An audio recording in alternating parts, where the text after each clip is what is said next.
She will be coming on late. She's got a family thing and she'll come on as soon as she can. Sorry. Clay, your keys right here. Well, I was trying.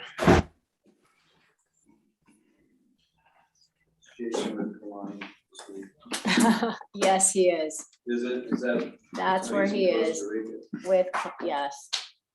Was it Kalani? I wasn't sure because I don't think he said it enough. Okay. Do we have Lon? Sorry. Stop my teeth so you can smile.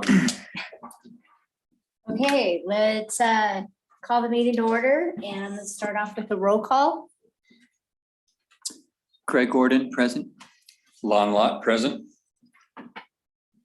Kelly, you want to chime in? Kelly Law, present.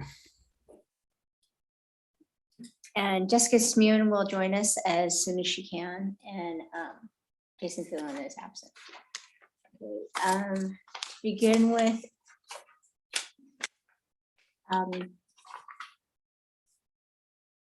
Bonnie, did you? For prayer. Kelly, will you say the prayer for us? Sure. Father in heaven, we're grateful to be here. We pray that thou will bless us as we discuss matters of Alpine, that we will have insight and intuition and understand the needs of the citizens and communicate well with each other. We're grateful for all those who work tirelessly for the city and pray that thou will bless them in their lives. And we pray for these things in the name of Jesus Christ. Amen. Amen. Okay, and then may I ask Chief Patton, will you lead us in the pledge, please? I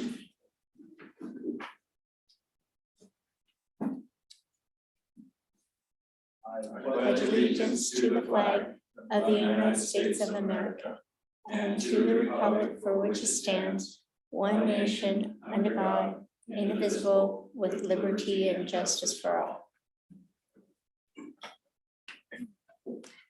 Thank you. Okay, we'll move on to the consent calendar.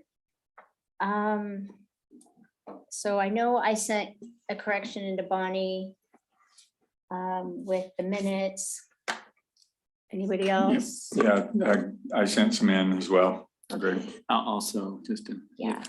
And all these are nothing major. Yeah. We're not changing the gist of anything. It's just minor things. So with that, do I have a motion to approve the consent calendar? I'll make a motion that we approve the consent calendar with the changes made by Greg and myself. And Carla. Second. I'll second, yes. Okay, any discussion? Shane, did you want to go over? I'm sorry, I kind of jumped ahead. On the one item I could explain, so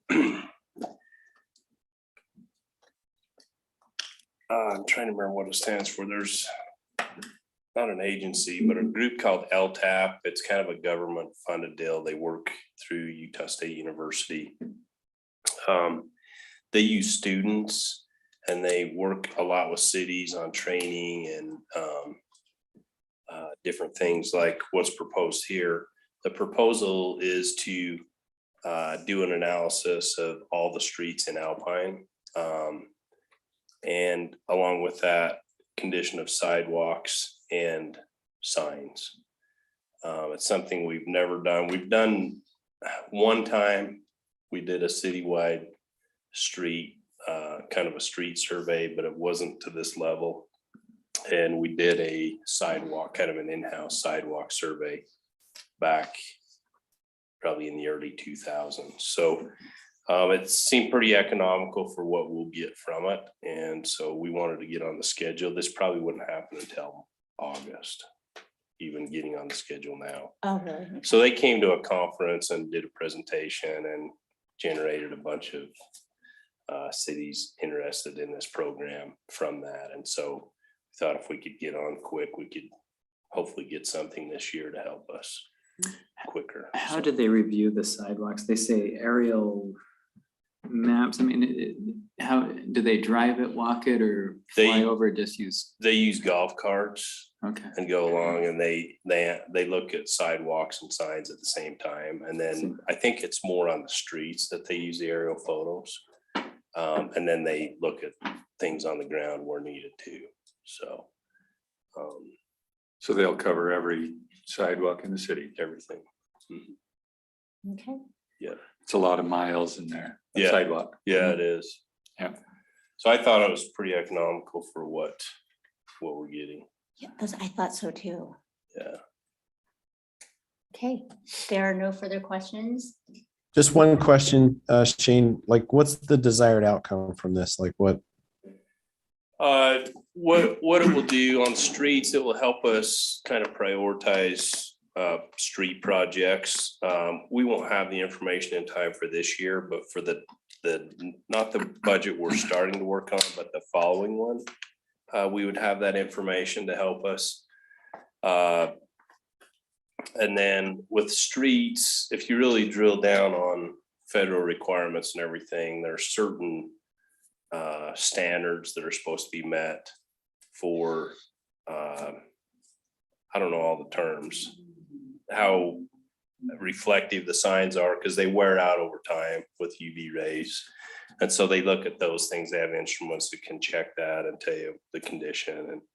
And we've never really had a sign replacement program. Like I ran into a stop sign the other day that was so bleached out that you could hardly read stop.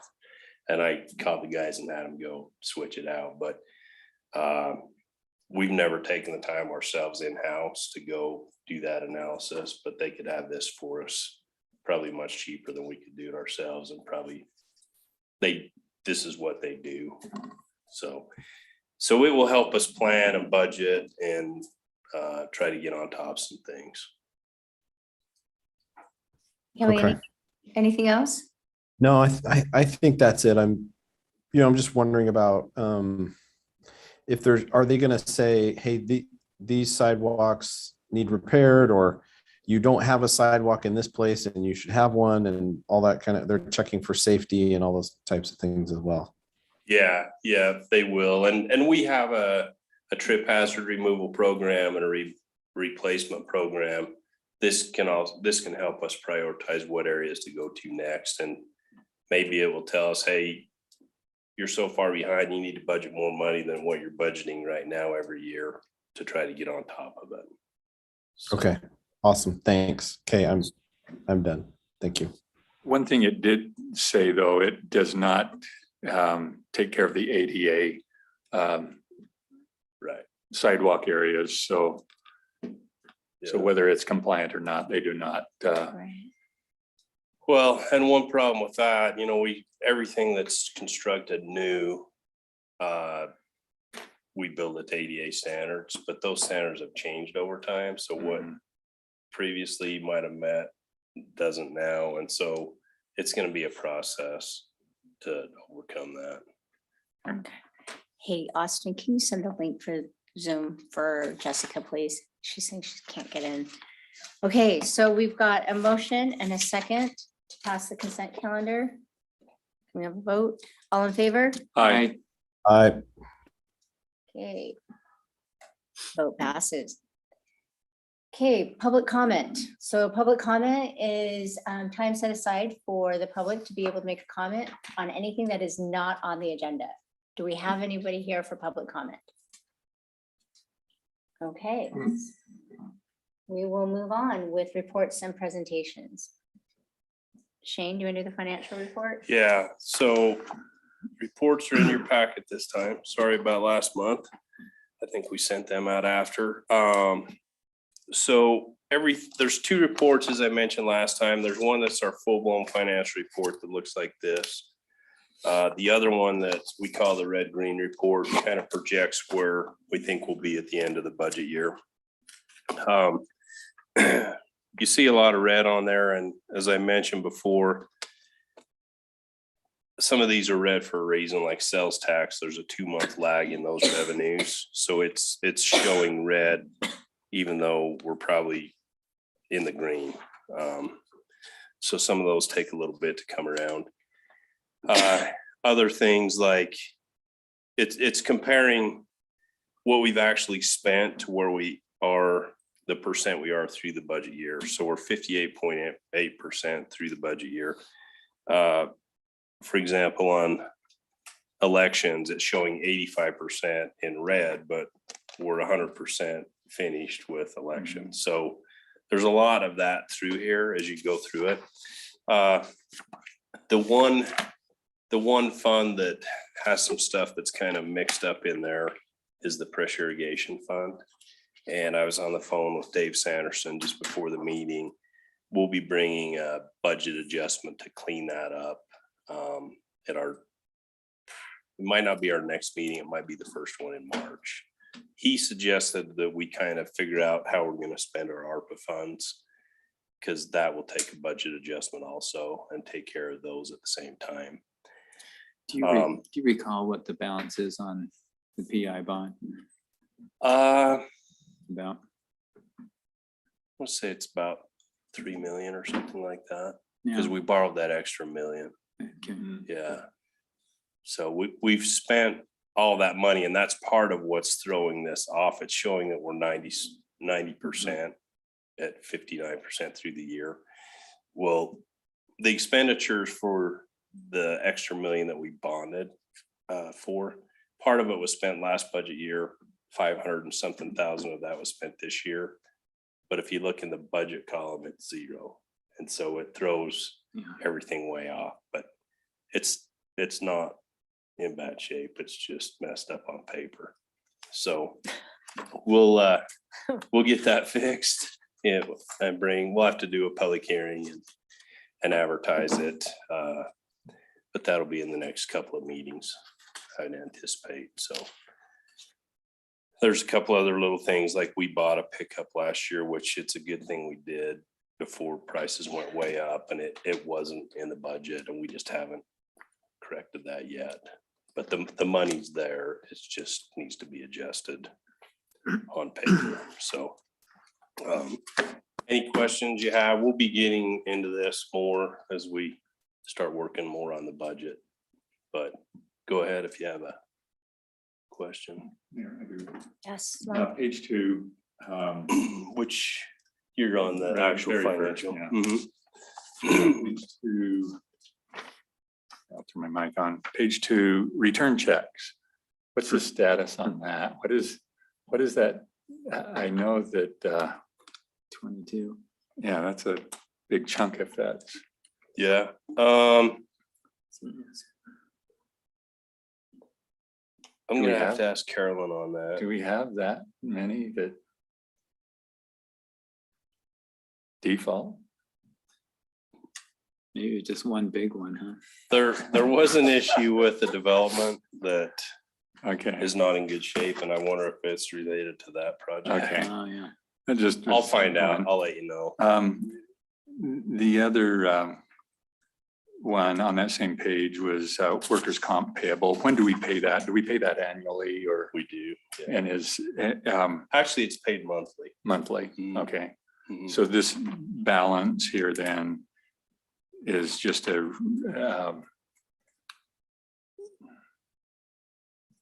what we owe then? I know we're current on it, Okay. so I'm not 100% sure, but I'll get an explanation. Okay. I know we pay it every month. Okay. I think I had one more.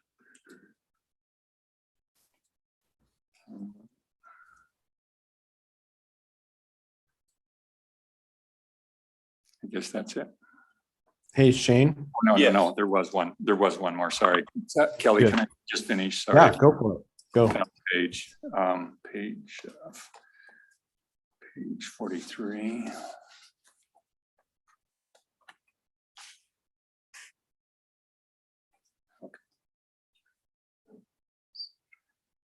The impact Fine. fees. Yeah. Let me get to page 43, sorry. Okay, just a funny question. Allowance for doubtful account, what does that mean? Is that That's not 43. Oh, page 23, I'm sorry. Oh, I'm like, wait. Page 23. So your 43 looks different than mine. Yeah, no, sorry. I was in a different format there. Third Yeah. line down. What does that mean? So I know this came up in our audit. It's a number that you set, as I remember, it's a number that you set in there, just kind of anticipating maybe you're not going to get paid for some utility account. Some Okay. renter walks away or homeowner or whatever. I think we had a higher and Greg suggested that we lower. Just lower it? Lower it. Okay. It seems to me like it was 3,500 or something like that. Okay, But I'll get a better explanation for that one too. okay. That's all, Carla. Sorry, Okay, Kelly. thank you. Kelly, you want to go ahead? No, no worries. Back on that original page that Lon was on. Page 2. Is that page 2? I'm gonna go all the way back there. Hold on. Mhm. I just have this is just kind of weird. Where is it? Sorry, I'm still trying to get back there. Page 2, there is unearned revenue of $1,817,889 under liabilities. And under assets, there's deferred property taxes received of $1,817,889.68. Mhm. Are those two lines supposed to be offsetting each other? And if so, where's the extra 68 cents? I I'm was just about not. to ask Dave because that's a Where good. did the 68 cents go? I'm writing a note right now and I will ask Dave. All right, thanks. In the doubtful account. I'll make sure Yeah. those are offsetting, but I think they are. Looks So, like they should be.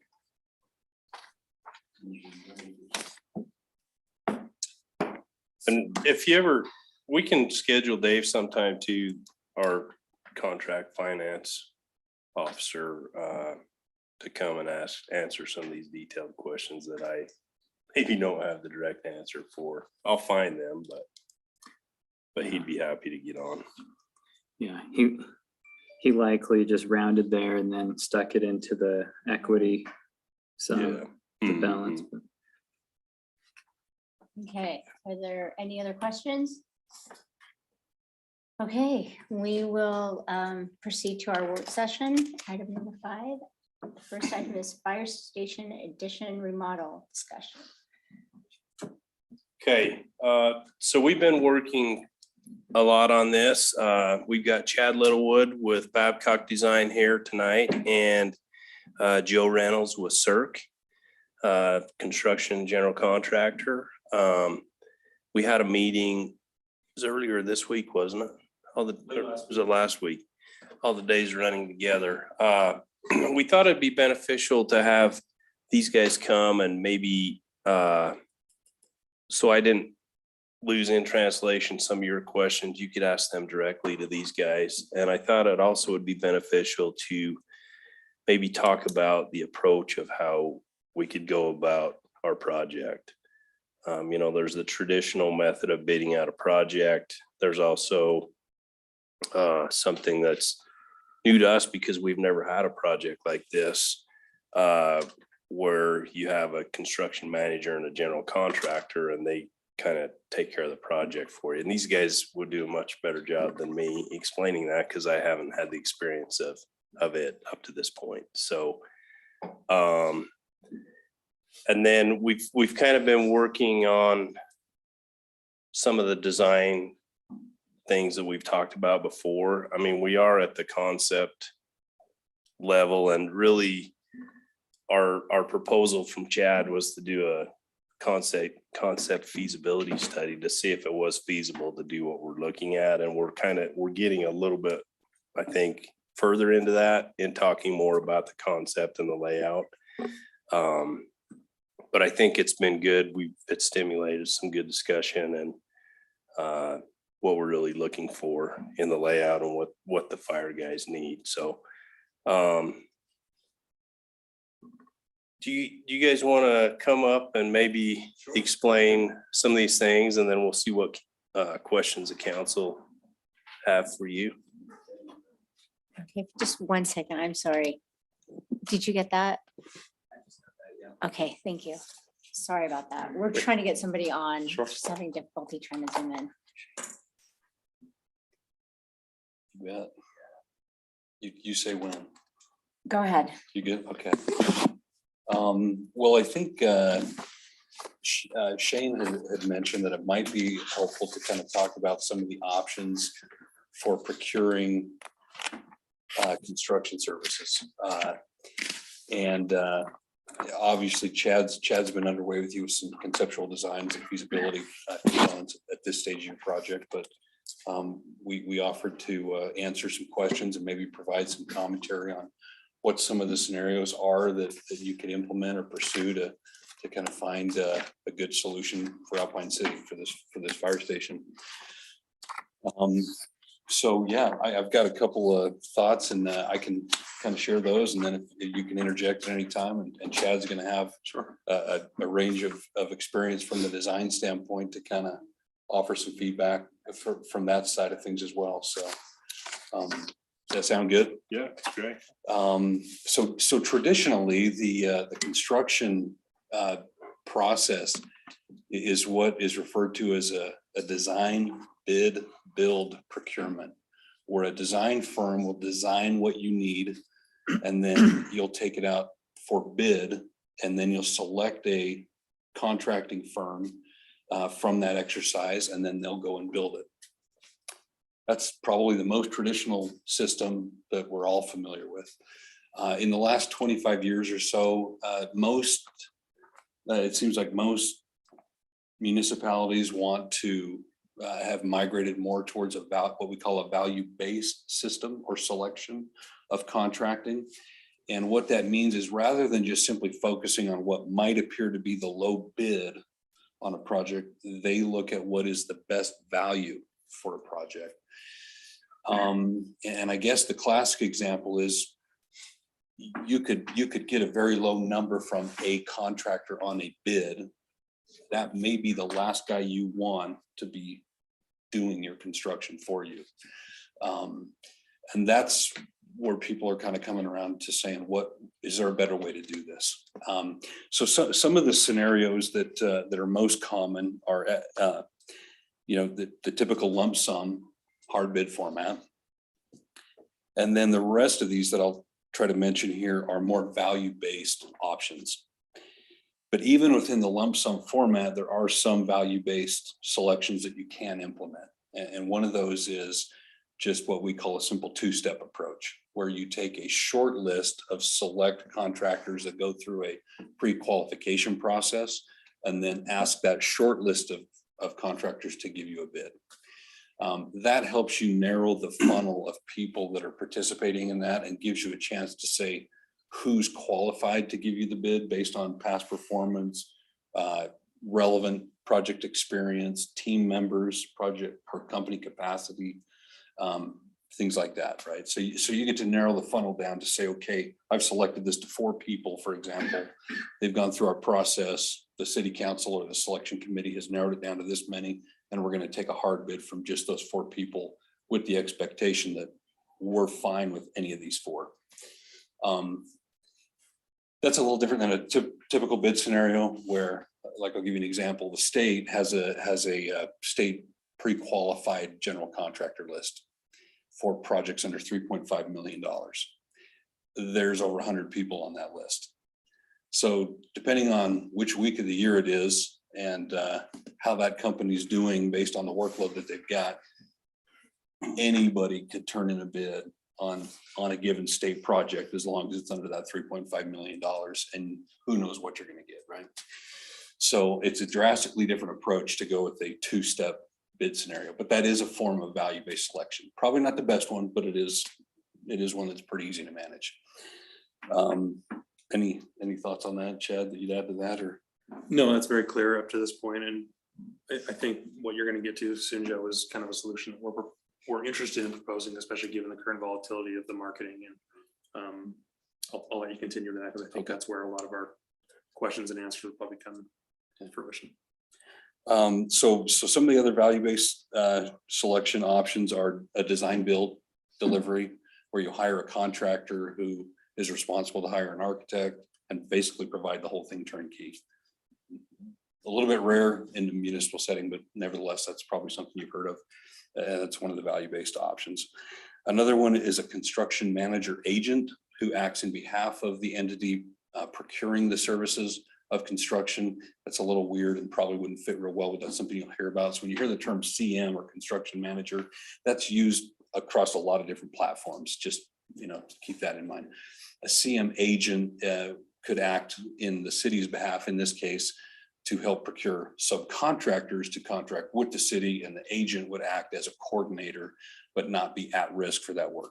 Probably not a great system for this type of project. The last one that we'll mention is a CMGC, which is a construction manager general contractor, where the general contractor is at risk to perform the work as the construction manager. And that format's a little bit unique in the fact that the best way to do it and the benefit that it gives you is you're able to bring a team member onto your project very early on, even at the onset of design, so that they're working with the design team and the city and the fire department to say, what is it that you want? Let us use our expertise to help steer your decision-making process with data points as you go, so that when you get to the end of this process and are ready to collect final subcontractor numbers, you don't get surprised. And in a hard bid scenario, what can happen is you get the design completed, you go out to bid to the street, and all the general contractors come in with a number that's 15% higher than what you budgeted. Now what do?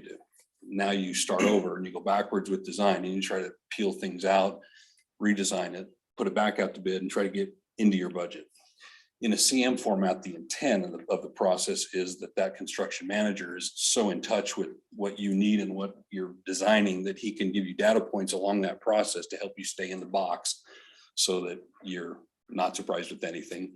When you get final construction documents and you go out to the street and you get street numbers that you can contract to with trades and vendors and subcontractors and say, hey, if the plan worked, we were able to bring it in where you needed it to be, you're getting all the scope that you wanted, and you're not getting surprised with budget or procurement issues. And right now the markets, as you've probably heard, is kind of scary with regards to procurement and escalation, inflation, things of that nature. So that in a nutshell, those are kind of some of the options. And obviously the CMGC is probably the one that makes the best sense and is historically the most productive and effective. Yeah, I'll add, it's kind of a newer approach, especially for city entities. And I know that a lot of jurisdictions I've worked with in the past tend to have it set up in their guidelines that they want to go out and they do a traditional bid because they can get the best value. Not that you're required to select a low bid, like Joe was saying. I'm going to give a little bit of background on an architect's perspective of this process, just because I think there's some value there that Joe didn't touch on. I'm glad he's here to share on the construction side. From an architecture standpoint, we just don't know costing as well as general contractors do. They have a live thumb on the market and can see things on a day-to-day basis that I'm not exposed to. And so having a team member on our side in the room through design much earlier than construction to kind of weigh in not only on cost, but constructability, technique, feasibility, the simple things that we're going to make big decision factors later in the road in terms of what structural system we use, what mechanical system we use, and those are big percentages in the overall construction cost. Joe and his team is able to kind of guide that and help. And so while he's with us in a typical design meeting, outside of that meeting, Joe's meeting with his larger trades like heavy subcontractors, electrical, mechanical, structural, to help influence those. So when the time for bidding actually does come, it's not nuanced to them. They're just reaffirming numbers they've already gotten. So there are ways to get pricing throughout design without the use of a CMGC. You can use cost estimating services.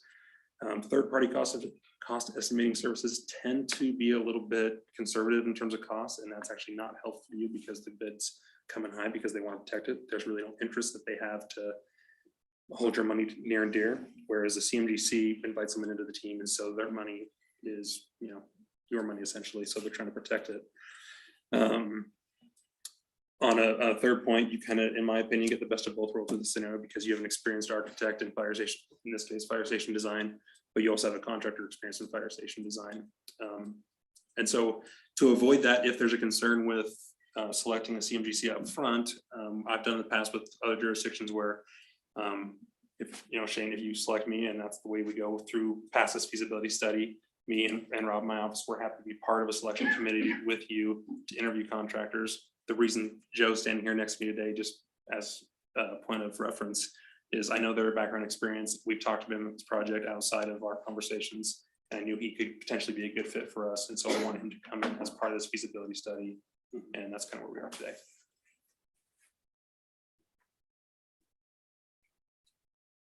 It's a mouthful.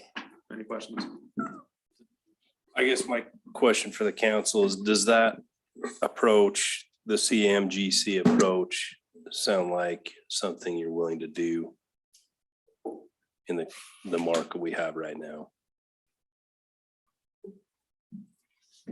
So does this circumvent the rules of engagement we have as a city that we have to go out to bid even an RFP for and have it publicly posted so that anyone can get into that, even into that realm, even the CMGC. As I understand it, the state code is set up to allow this to happen. I know other cities right now are using it. So It's very common, but that's a great question. I think internally at the city level, with your city attorney, take that under advisement and look at what your current situation, how it reads. But it is very common. Municipalities are doing this more and more frequently. It's quite common now. And you still go out to a public notification and a public procurement process. It's just that you're awarding based on different criteria other than just a low bid. So you're collecting data, and we could provide you some samples of that if that was helpful, but you know. So just essentially, instead of going out to an RFP for a low bid bidding scenario at the end of design, we would take that up front. In addition to construction services, you would also gain a construction manager. Okay, so do we feel the value of spending the money up front like that? Because that would be money up front, right? Would be beneficial at the end then? Is that what you're talking about, the value-based type thing, that we're going to see that we're getting the value we're expecting, that what we get at the end is what we want? I mean, as I see it, and you guys correct me if I'm wrong, but you're kind of doing value engineering as you go. Yes. And value architecture, if you want to call it that.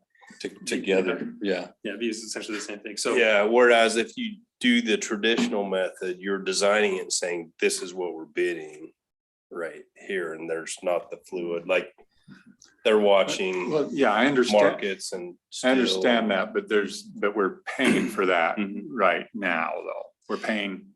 Okay. for the pre-construction service. Yeah, we're paying for that construction service, where before we would just simply put it out to bid, right? Mhm. We'd get an architect, Good they'd draw it up, we'd pay for that, we'd put that out to bid.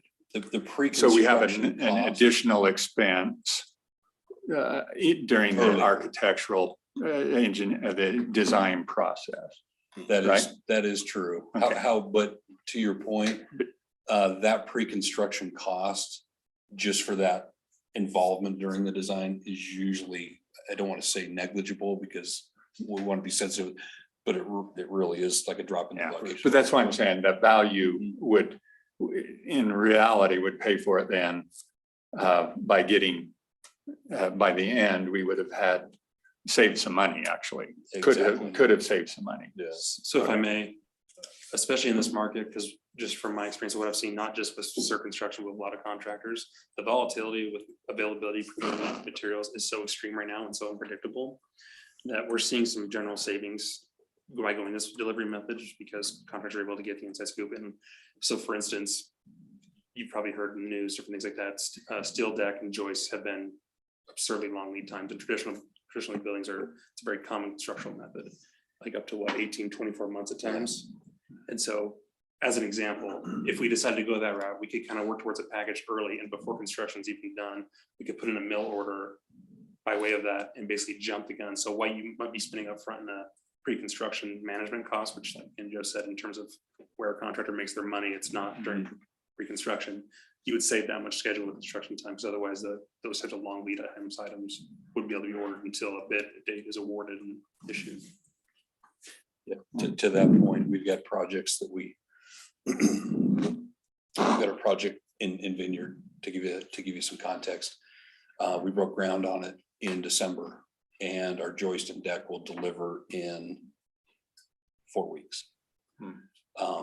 Not because we got lucky, but because last year, when we were doing the pre-construction, we got an early structural package defined, and we're able to say, hey, we don't have complete design yet, but we do have the structural parameters that you need to lock in the joist deck package. So we did that early, locked it in, got in line, got it shipped, so that when we started construction, we wouldn't be sitting there waiting for it. So, and that's the kind of rooftop units for mechanical systems, roofing systems, especially roofing insulation right now is in a similar boat.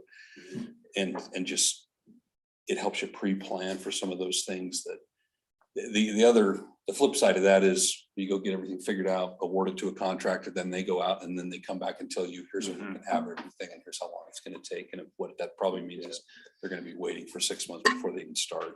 Just And so, we actually ran into that issue on our small little filter building at the Healy Well. oh, You know, I think the contractor, he didn't come right out and say this, but you know, it was a very small split face block package. I think instead of ordering that early, he waited and then he couldn't get it. yeah.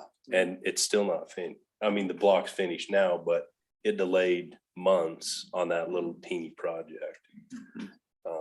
There's also a component of schedule, as I mentioned earlier. If we go traditional method, typically, at least with our firm, we don't try to make money during the VE process, but there's a reality of it. Things need to be redesigned because of market conditions that are outside of our control.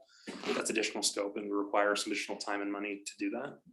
But to get to the point of bidding and hope to expect, shovels in ground by X date, and now having to go through a VE process that pushes that date out by, weeks, months, depending on the severity, is another concern that is avoidable with this route. Shane, Mayor, may I say something? This is becoming very typical. In fact, tomorrow night, South Utah Valley Solid Waste District that takes care of waste, Provo South, is going to consider awarding a $33 million contract to build a new transfer station in Spanish Fork using this methodology. And they've gone through all this process ahead of time to select what they think is the best team. And tomorrow night, they can actually consider whether or not they should adopt it. I finished the contract today. And so that's not small peanuts. That's $33 million and some change. And so this process has become more and more available for utilization with governmental entities. What do you think, Greg? Yeah, I think it makes a lot of sense for a few reasons.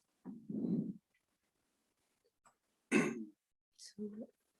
what do You you okay need, with the lawn then? Yeah, I'm good. Kelly? Is Kelly still on? Awesome. I lost it. He stunk off to the beach. Kelly, are you on mute?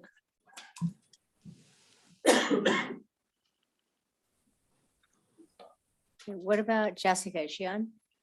I'm on. So do you understand the process that we're talking about as far as traditionally when we go out for bid, you have the architect finish the plans and then you go out for bid. And so it's open to whoever. So what these gentlemen are suggesting is that we go with a new paradigm, which is the GMGC, where the general contractor and the architects work together on the project from the beginning. So from what I understand, the main advantage is to cut down on lag times and hopefully be able to complete the project in a timely manner. And that they're able to work more efficiently because the contractor is working with the architect from the ground up. Any thoughts? I think if it's a pivot to address the current, construction environment, and even though it might feel like the cart's before the horse, it sounds like they're seeing it actually in the long run be more cost effective. So I'm comfortable with moving forward this way if this is meeting, what the current market that we're in.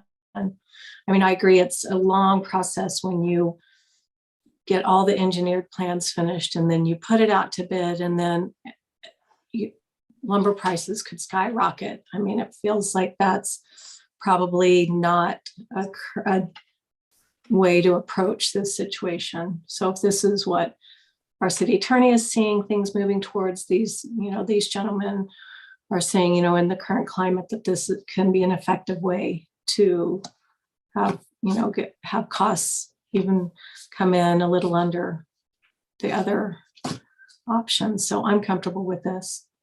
Okay. You have one other question then. Does that mean if you're the general contractor though, does that allow you to still bid on the project? It's a great question. So the CM, when you make a CMGC award, the intent is that they're on for the long haul to do the project. Now, to that point, if you were dissatisfied with the pre-construction effort and results, definitely there's termination, components in the contract that could say, hey, you're not cutting it, you're not meeting our expectations. We're going to take the work that's been done so far and we're going to go a different direction. So you have an out if for some reason you ran into that scenario. Okay, so I guess where I'm going with that though is we really are in the beginning hiring you to do the whole job. That would And really not going out to bid then, is that? right. So you go to bid, and when you go out to the CMGC and you take, instead of taking a low bid number from all these general contractors in town, you take a statement of qualifications, you take team resumes, you take relevant project experience, and then you tabulate those against a scorecard to make your decision. And that would, basically be what you're awarding upon, as opposed to. Okay, and are we going to be doing that as the council then, or we just let you as the staff take care of Well, that? I think what we do is create kind of a committee to work with the mayor and create a committee that involved council, mayor, staff, architect. If I may, I think another thing to note, and sometimes it gets overlooked, and maybe it's not in the scenario, that even though you select a CM in this process, as a hypothetical, it's Joe. What's going to happen later on when things are done, and when I say done, the design is done and drawings are going out for permitting and bid process, all the numbers aren't tabulated and final at that point. What's going to then happen is the CM, so construction in this hypothetical, would still go out to the different subcontractors, multiple subcontractors of each trade, and receive numbers from them, collect ones that are either pre-valued, pre-approved. For the big ones, we would typically include the client in those to say, we've really worked with this guy a lot in the past. We understand their process. We trust that process. This one's not the current low bid. It's 3% higher than this low bid. Mhm. We trust this person. So through that process, you're not limited to just whatever number comes across. We still have options to pull from individual subcontractors to tabulate the total contract sum. Is that fair? Yep, exactly. But there's just flexibility there. So you're not losing all flexible negotiation power in terms of which contracted bidders by doing this process. It's just more or less solidifying you for the GC. Okay. And how much in that process of bidding to subs, how much involvement does the city or the entity like the city? As much as you will tolerate.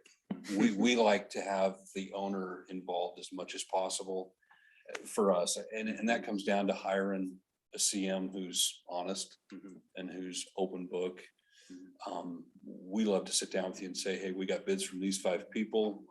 Are any of them on your scary list? Not on ours, or we wouldn't have pre-qualified them to bid anyway. And then we sit down and go through the tabulations together and say, this guy here's $3,000 less on paint, for example. Historically, they run a little slower than, and if that's a big enough deal, we could step up to the next guy or, and make that decision together. You're kind of out of hot water once you've made the award to the CMGC, and that burden kind of shifts to us as to who we select downstream. from a cost standpoint, we want to be transparent with the city to say, here's our options, here's what we would recommend, here's some little flags here and there, and we work through that process together. So that at the end of the day, it's kind of a team effort. The architect, you know, is always involved in that process, but it's a little bit, like I say, if you'll tolerate it, it's a little bit painful because it can be a couple 2-day sessions to go through all that tabulation and process, but it's very helpful. And for us, it's validation that we're looking out for your interest and that everything's transparent and that you're getting good value. You can take that, kind of like I mentioned, pre-qualifying the CMGC process, you can take that a step further with certain, and they can pre-qualify their subcontractors as well. So that we know that whoever is bidding a certain trade, it's only those we've pre-qualified. So we know that we're getting the 5 numbers on steel or 5 numbers on mechanical, whatever the case may be, that we've vetted out those companies first. And then we have to get vibe on any of those numbers. So I have a quick question. You may have already covered this. So is this a cost plus relationship then? Great question. It's a cost plus, so, but it's with what we call a GMP, which is a guaranteed maximum price. So it's not an open-ended cost plus, if that makes sense. At the time that we bid this all out to the subcontractors and get final pricing, we then regroup with each other. We say, okay, all the subcontractors tabulate up to this total with our pre-agreed upon plus, which is our fee. And then that gives a grand total, and that's what is the guaranteed maximum price. And at that point, once we sign off on that, we're on the hook to deliver the project for that locked in amount as if it were a lump sum at that point. So there's not any kind of clause in there that would say if prices go up. So we're actually able to lock in materials costs and those kinds of things and not have that variable come back and get us at the end. Correct. With the obvious exception of if Chief Hatton says 3 months into construction, we want to add a third bay. Third apparatus bay or something. And it's a significant change, of course, of direction, then obviously there's associated with that, but that would only apply under significant change of scopes or change of directions. Is it an advantage with this model that tends to be less rework late in the project because of the close coordination through it? Absolutely, yeah. That's a huge part of it. I'll give you just a quick example. In a bid scenario, we get 3 weeks to become familiar with the project while we're bidding it.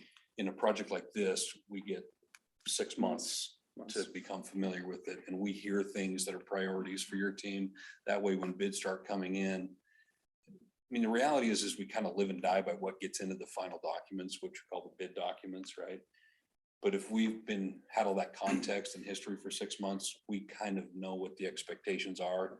We can capture a lot of those little things that might trip you up in a typical bid format. The other thing that's nice about that is it puts us on the same page. We're looking out for each other's interests as opposed to a hard bid format where our interests can get misaligned real quick. You've all seen the scenario where a subcontractor, or even on a personal project of your home, bids you a certain price, comes in and says, well, this was undisclosed, or this was an unforeseen circumstance. And now they're kind of you're at their will for what that cost is, right? So in a sense, construction isn't a perfect science. There's mistakes, there's problems, and this has come up. In this scenario, the contractor and the architect are willing to work together as a team to say, I don't see this on your current drawings, or this is a missing component that the cells will pick up on. Let's capture this so there's no discrepancy, so that those kind of deltas are covered. And the reality is you whittle down the vast majority of those in a CM process that you don't have the luxury to deal with in advance in a bid format. That's a good question. Okay. Okay. Any other questions on that aspect of it? Kelly, do you have any questions?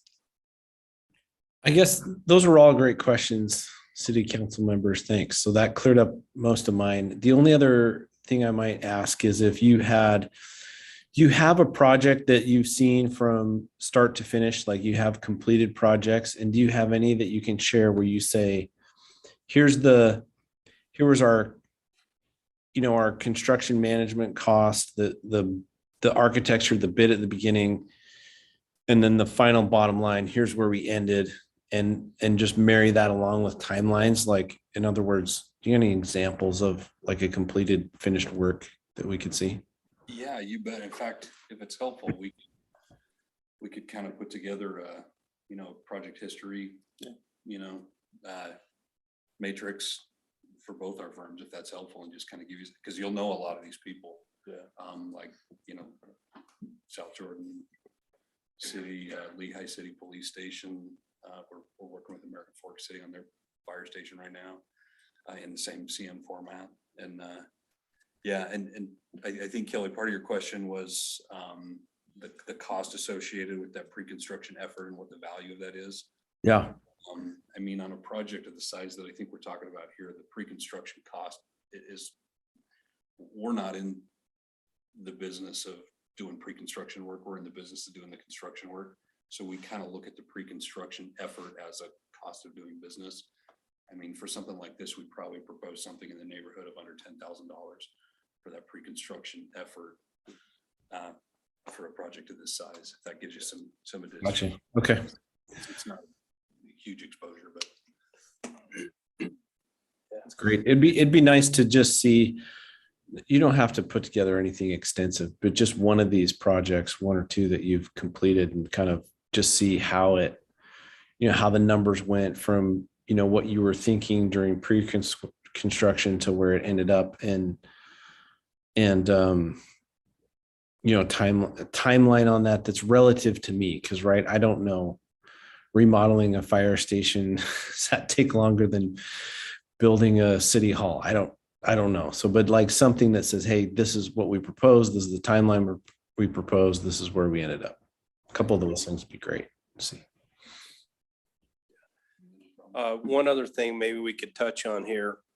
We've seen a concept or two where we go below ground. We had some discussion the other day about this. We have the property out here to go horizontal instead of going down. And is that something that the council is willing to take up a little more property out here? What's the difference in cost? Well, one thing we got into is the elevator and when it's required and what triggers that. And So as soon as you're changing levels, obviously accessibility comes into play regardless of it being a fire station. And so if there's a basement level, a second story, we introduce an elevator as well as a second means of egress, which would be a stair. So anytime we can keep buildings like this on a single level, traditionally cuts costs down, just because those means are more expensive than building outward. Plus the excavation to go down into a basement is substantial. Not substantial. It's more so than building outward on a more or less flat plane.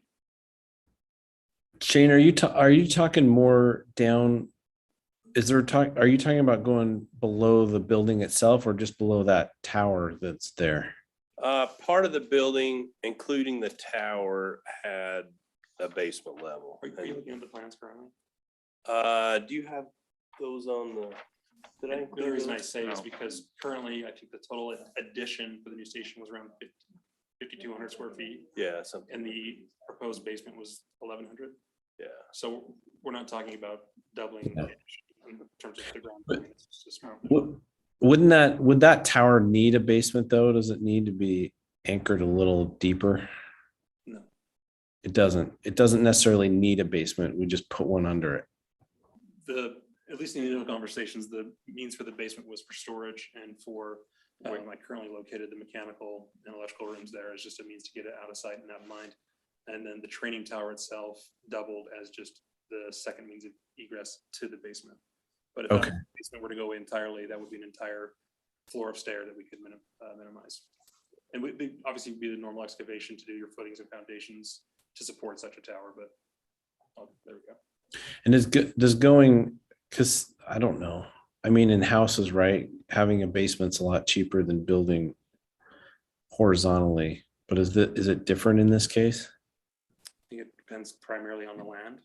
If you don't have the land, just because you're so landlocked, and typically in a residential with setbacks. But in this scenario here, I think we would have the room to feasibly take that out horizontally and minimize some cost. Because I think this all came out of Jason's question about the workout room or something, right? That it kind of, yes, it led into that. Okay. I mean, I'd be willing to look at some alternative to the basement for sure.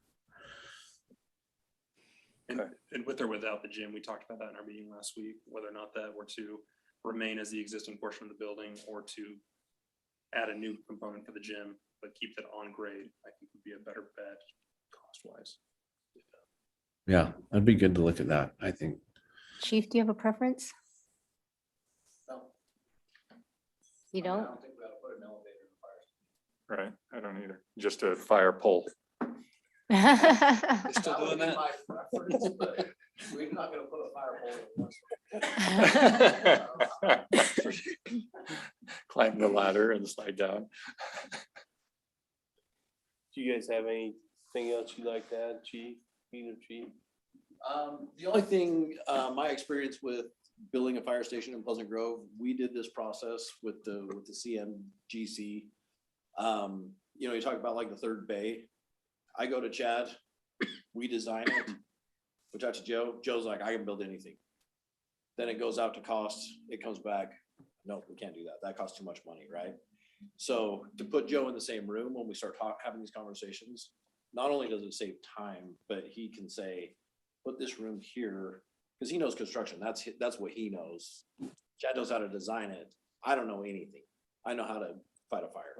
Right, so I know what we need, I know how many bedrooms, you know, Joe's the one who can tell us where to put them to be the most cost effective, and he can get things coming. It worked really well, I guess would be my pitch. To put everybody in the same room, you're not just shooting something out there and saying, well, that didn't work, and reeling it back in and starting over. And right now, time's kind of money with rising interest rates and everything, so. It's a good point. We have projects that come out in a hard bid format, or even in, you know, a scenario where somebody comes to us after it's designed, and when the numbers do come in higher than expected, we often get asked to go find savings. By the time we find savings, the cost of escalation has outrun the savings, which kind of puts us in a little bit of a cycle like this, you know, just kind of an upward spiral. And I imagine that's going to taper off at some point, but I wish I had a crystal ball that could tell us when, but that's a great point. You can lose a lot of ground by trying to whittle costs out at the end of design. So trying to keep the trajectory in control early is helpful. Okay, so from what I'm hearing, am I understanding this correctly, that there's gonna be a rework and there's not gonna be a basement? Or no? We'll work on that, but we needed to kind of figure out our approach first. And I Okay. think we'll drill down on that now. If we be bold enough, I think where we're at was the feasibility study was meant to say, let's propose something on paper that is not laid out in stone. We can have adjustments and it's just conceptual. It's a way of that. We needed to bring in someone that could provide costs. We've done that. The feasible next step for me would be to say, do we need initial iterations of a feasibility study, or can we jump into a design process? And if we're going to do that, do we want to go this route of bringing in a CM to have on our team now? But we will bring a floor plan, like we'll bring what we're Right. thinking of moving forward. But this is the process that you, like, this is what you prefer to see also, right, Yeah. Shane? And once you have a CM on your team, those cost studies, like, should we do a basement? That's what he's there for, right? He can go bird dog those questions for you so that you can start making decisions on what makes the best sense for you guys. Okay, thank you. So do you need anything else from us, Shane? Okay, we'll get with Chad and figure out our next steps to move forward and try to keep the ball rolling. Okay, So, thank you, gentlemen. Appreciate your time. time. Thank Chad, Joey, appreciate your time coming tonight. Okay, next item is item C, Grove Drive realignment concept.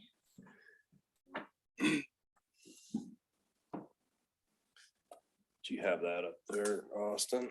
Yeah, Working on sorry, it? 1 minute. To the other agenda.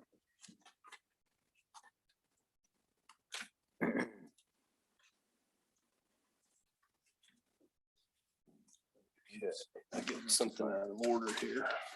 Yeah, there was The the. packet's out of order. what? The packet's Oh, out package of order. order. Yeah, Okay. but the agenda item said it was. There we go, budget priorities. We got doing budget, or what are we? Yeah, let's follow the I'm agenda. sorry, I skipped. I'm sorry. No, item B, it's the budget priorities. Sorry about that. That was my fault. Okay. All right. So we kind of anticipate having a draft budget for the council to look at the first part of March. I don't remember the exact date. But to do that, we kind of need to know what the council's priorities are. What projects you'd like us to look at, some of those type things. You know, I listed just some specific projects like the fire station. We've discussed, at least with some of you so far, that we're gonna have some increases in public safety. We always have our street projects and maintenance, park improvements, trail improvements, water system improvements, both PI and culinary, the cemetery, staffing, and then just, you know, other projects that you have. So there's some projects that are still being worked on that are in our current budget. We went over a bunch of those today with our staff. Things are moving along there, but we just need to know what items the council wants us to focus on, and then we look at how we're paying for them. You know, we've got the ARPA funds hanging out there. Jessica's talked to me a little bit over the last few months about the possibility of doing a wrap tax, which in our case, and I have updated numbers and I did not get those sent out today. I apologize. The numbers I had in my file were from 2018, but it's still just a little over $100,000 that it could generate based on our current sales tax and how they calculate that. That's something that Highland did in their last election. I guess they got that approved. Property tax options, you know, there's always a property tax increase. I know there's a few cities that since there's not an inflation factor built into how your property tax is calculated, our rate goes up and down based on assessed value, and then you get new growth, so that you're getting the same money plus your new growth for that year, and the rate adjusts up and down to maintain that. So there's not an inflation factor in there. Some cities, I know Nibley and Cache Valley, they'll maintain their same tax rate from the year before. And I was talking to Dave Sanderson about it. He does, or did, I'm not sure if he still does, their finance work, but it would generate for that small city about 35,000 extra a year on top of their new growth. So it's some kind of a factor in there. So is that a choice for us, or is it that Utah County is mandating that it has to be figured Well, out that way? the mandate is if you don't take the certified tax rate that's provided to give you that same revenue plus new growth, it's a tax increase. So you have to go through the truth and taxation process. So Also, can you just kind of go over the wrap tax? Do you know what that is, Greg? Yeah, but not in particular here. That'd be yeah, so helpful. I don't know what it's restricted on how it can be used. I think Jessica's idea is maybe it could help fund some trail maintenance and some different things, but it's dealing with, there's different names for it, like zoo, arts park, somehow Zap, different order of wrap, those first letters came up with wrap tax, but that's what it's commonly referred to. But as I understand it, it's a point, I think it's a 0.1% tax on taxable items that you get sales tax off of. And so for us, it would be, I think it was like $110,000 based on the last current full year of our tax history, sales tax history. And is that only local sales tax, or would that be all would be sales all. tax? It's a good question. I'd assume so. Sounds like it'd be all. Yeah, for that amount, because local, I can't But- imagine and that the- 0.1%. The amount is set by the state. Yeah, it's a formula and a program set by the state. So for calendar year 2021,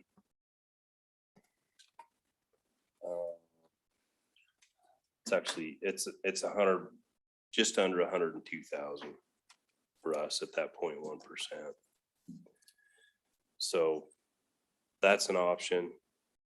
Could And consider. that's something that we don't go to an election.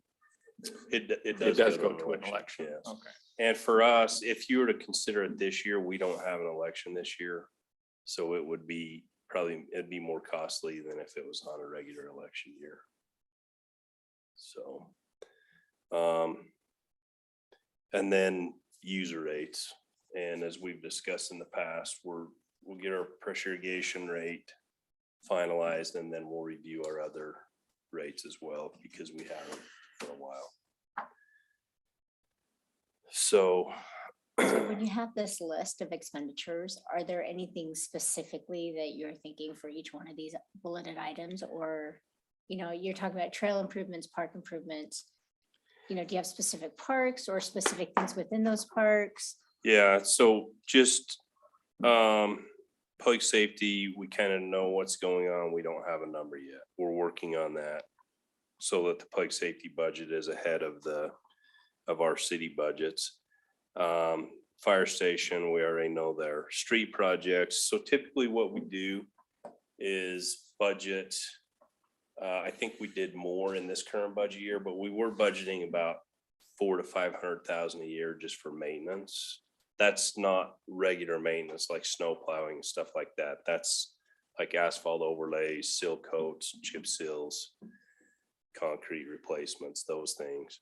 I think last year we bumped that up to like 700,000. But then quite a few of the last several years, we've had more of a major street reconstruction project, like 800 South was the last one. The one before that was Pioneer Drive north of the cemetery. And then I think before that we did First South. So we've had quite a few of those projects recently. You know, this, as we talk later on the agenda, the Grove Drive project would be that type of project that maybe we save some money up for a couple of years or whatever, and then approach that project and get it done. But we would still try to maintain our maintenance budget in that somewhere between probably 500,000 and 700,000 range. I actually had a resident, I was backing out of the parking lot the other day, and I didn't recognize him at first, but he came up and he basically told me, he said, whatever you got to do, if you got to raise my taxes, I want my street overlay. And he said, I'm serious. If you have to charge me more money, I want it overlay. The street's not that bad. It does have a patch from the high pressure gas main replacement, but he's willing to pay more to have his street look better. And we've had a few of those. So, you know, we have a balance in our Class C fund, because a few years we kind of saved some money to build up in case we had an issue or whatever. But we're spending more every year than we're collecting. Just we're maybe take a little bit out of capital improvements or a little bit out of the general fund or whatever to help do more on our street. So that one I see as just a plug number, unless we get in a bind somewhere and have to reduce it. And the details of which street, I don't think we need to get into it this time, just on maintenance. Park improvements, if we want to tear down the milk shed, that one's not a major cost. But if we go to improve that park, that would probably be more of a major cost that we need to plan for and budget for.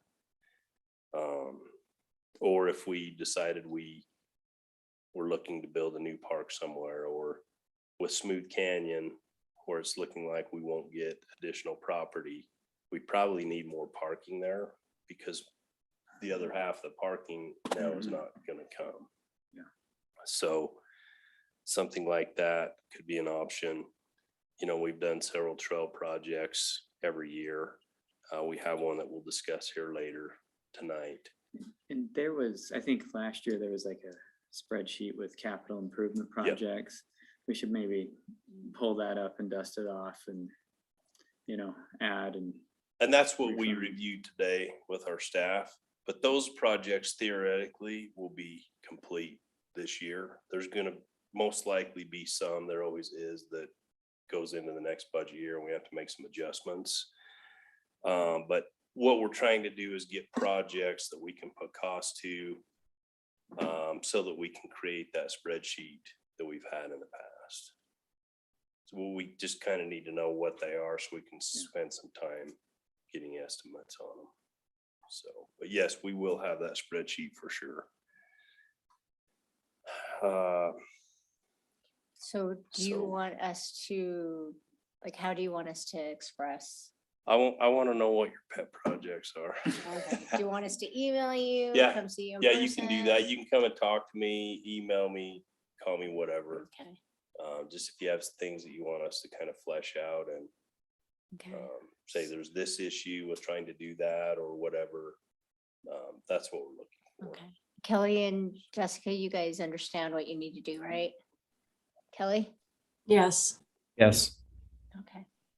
And we'll have some that will come from the staff side that the council can consider as well. But we'll put those all together and then pick and choose and prioritize. And How soon do you want that?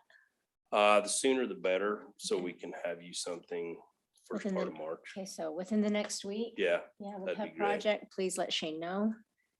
Okay, So Shane, for example, the roundabout was already last year's. Is that correct? So things like that were on the previous spreadsheet.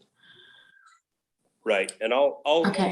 I can send that spreadsheet out again so that it will be Okay. fresh in the top of your email and you can see, you know, What's in I'll the queue? maybe make some notes on there where we're at with each one. And where we anticipate being at the end of the budget year. And the ARPA funds, we do need to drill down on that one and figure out what we're going to do there. and do we still have a timeline on when we need to spend those funds? Or is it, since we can bring it into our funds as a loss? Is They there need to still the be- same time constraint? So if we do that, and that's what I think we should do, we would just spend that money in this, Calendar year? probably maybe even half this year and half next. If we do that, we stay under 750,000 in federal funds in any one budget year. And then you don't have to do a single audit, which is more work and more expense on the audit side to Okay, meet the federal requirements. let's try to do that then. Yeah. Okay, so let's move on to the next item, which is the Grove Drive realignment concept. So this is one that we talked about a few months ago.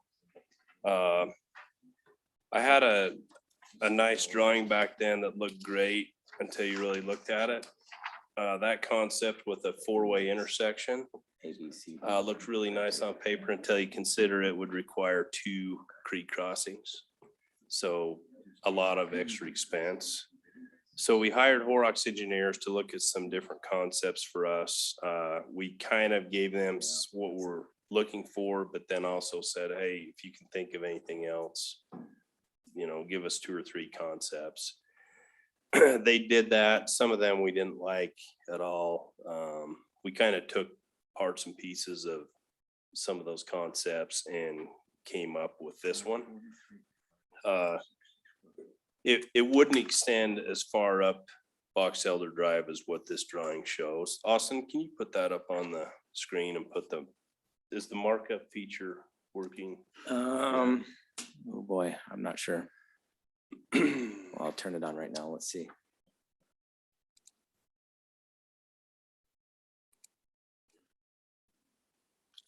Does not, It's not showing up. I don't see it showing up. So where it says approximate limits of potential disturbance 3 to 1 daylight, they're there's that trail crossing with the crosswalk on Box Elder Drive.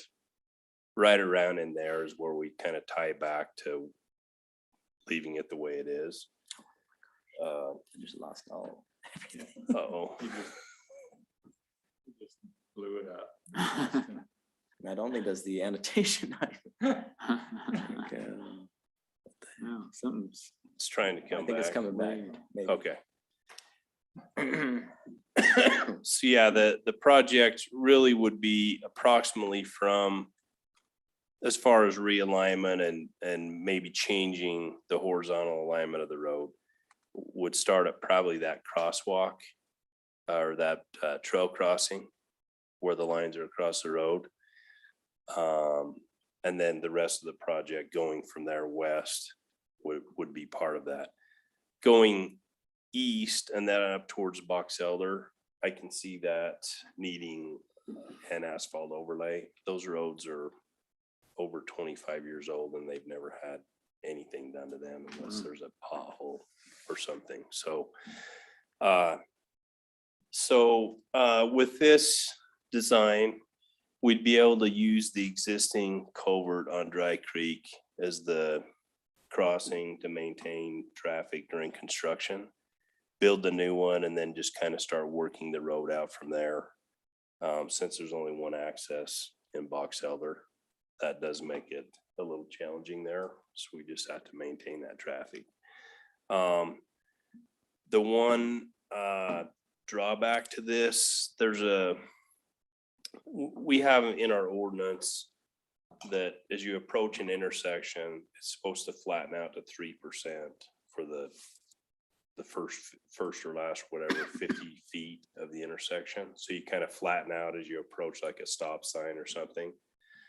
So in winter driving conditions, you have a better chance of maintaining your vehicle where it should be. We wouldn't be able to get 3% here.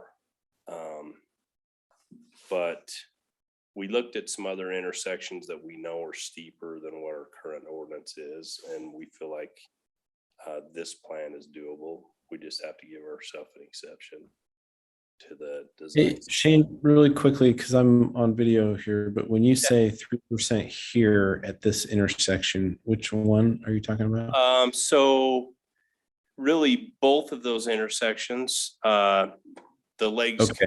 from the north. I can see the mouse flickering now. Okay, gotcha. Yeah, right. I can't control it. So both of those would probably, well, the more westerly one on the west side of Dry Creek, it will be flatter than the other. The one there, yeah, that Austin's showing now, it for sure would be over 3%, probably more like 7%. So can I ask a random question? Because this is very helpful to see it like this.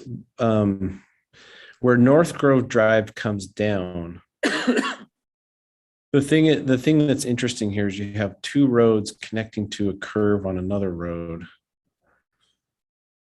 Could you just humor me on this? Could you keep North Grove Drive coming down and see where the existing road is, where it turns and goes over and connects to Oak Ridge? Do you have them join up there and then only have one intersection on that Box Elder? So you're saying make Grove Drive more of a through right there? Connect it to there. And so you're kind of funneling everybody to that one and then down, or is that too much? Is that too much funneling? Two bridges again, then. Well, because you're just using the existing road that's already there. Isn't that the existing road that's That there? is, that would end up going away in the end. It would stay there during construction. Yeah, but all I'm saying is there a way to connect that one, or is it not? Is that, I mean, I'm not an expert in traffic study yet. You could do it, but it would, I mean, we already have kind of a non-typical intersection situation. So Yeah. this plan is making it more typical. Gotcha. And this plan, I think, is better for traffic flow. I think with Okay. the curves in the road, it's still gonna help people maintain a little bit slower speed. So are those each intersection, are those three-way stops then, or? No, they probably, Be just a stop on North Grove and Oak. right, You wouldn't have a stop on Box Elder or Grove. You just go right through. Mhm. mhm. And then where would the trail go along here, or sidewalks or pedestrian bridge and so on? So from Dry Creek going east, the trail could go on either side of the road. The south side would probably make sense as far as not having conflicts with, or, lesser conflicts with traffic. As we go on the west side of Dry Creek and head down towards like the Ridge subdivision, or the old 90-degree bend in Grove Drive, the north side of the road might be easier to build a path. There's that, the Josh James property that's kind of tough right there with the way the improvements are. It could be done. I don't know if maybe some of his improvements are out beyond the right-of-way line. They're fairly substantial. Yeah. But the other side of the road, there's not really anything like that. I feel like maybe the first part going from Boston down to where that culvert is, or the bus stop, like that's probably a critical area. The footpath really, Mhm. more so than the other. From Box Elder to Dry Creek. Mhm. But one aspect of the footpath though would be if you stayed on the south side of Grove Drive and the south side of Box Elder Drive, you wouldn't have any real need to cross over North Grove Drive or Oak Ridge Drive. So it would be a safer route on the south side. So is it just his driveway, or is there more of his frontage? Well, there's those Or we big don't- gates up there. Yeah. Yeah. And then when you get down to this old orchard property to the west, Austin, there's a little bit of a drop off there. Potentially some retaining walls to retain a path on that side.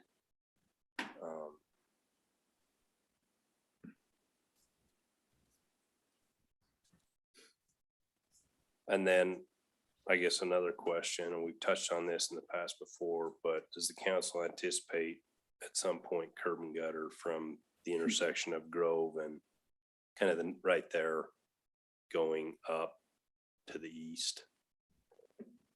I thought part of the annexation agreement was not to do that, to keep their streets clean. It wasn't required to be done to be annexed, but there wasn't anything that said we'll never do it. If I recall, some of the things we talked about was a pathway that, had dirt maybe on one or two sides, right? And it could be asphalt or, just something, just more of a pedestrian pathway versus a sidewalk with curb and drainage. But Yeah, I've thought asphalt here, an asphalt path. Yeah, I think an asphalt path would be best. Well, as far as the design note here, I think the design looks good to me, especially with the complexity of the water, the creek, and trying to get across it at the same at the radiuses that are necessary for the road. The one thing I like about it too, though, is you could have a little more of a parking area for the trails right there where we're moving the, Yeah. moving the road east or northish. Mhm. And because people like to park there, but you could only park a car or two there. No, that might be a good, I mean, as if you revegetate it, make people. To just turn it into a little parking lot. Yeah. They park there anyway. Yeah. There's a bike, No, that's a great idea. a bike thing, and that softens that corner out good. Mhm. And we're really not, with this alignment, we're really not impacting too many trails. Some of the other concepts that were brought to us did. But I think they're more costly too, and I think this is actually better, Mhm. so. That looks good. Anything else? No, Well, I do have one more question. When you talk about the North Grove Drive overlay, we would overlay up to the pond, basically, because that's city limits, right? yeah, it might not be part of the same project, but maybe But- the next year or something like that. Would you want to talk with the county and see if they continue on up to the parking lot, fund that, you know? We could ask and we could do it for them, so it'd be done right. But, Hey, I have living proof. oh, I know. But as far as, at that point, when we do that, I think it'd be good to get them to pony Yeah. up and just finish up. Yeah, I think the higher priority between the North Grove Drive and Box Elder would be Box Elder. Yeah, for sure. Yeah. Absolutely. It's, But we have some utility work that needs to be done in Box Elder Drive too, from the start of Box Elder going into the subdivision before we would do that overlay. So yeah, if you're happy with this concept layout, we'll probably have them do a rough cost estimate for us, and then it can be something we consider in the budget. so you would also, though, have them design a walking path, Yeah. one side or another, Yeah. but at least on one side. Mhm.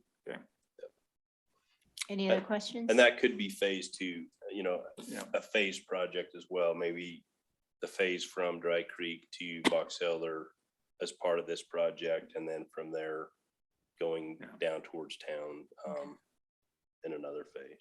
Yeah, but a wide enough bridge that we can have a car traffic and foot traffic. Yeah, Mhm. I agree. Yeah, looks good. Anything else? Okay, that's what we needed on that one. Okay, so let's move on to item D. Jessica, do you want to talk about the website priorities? Sure.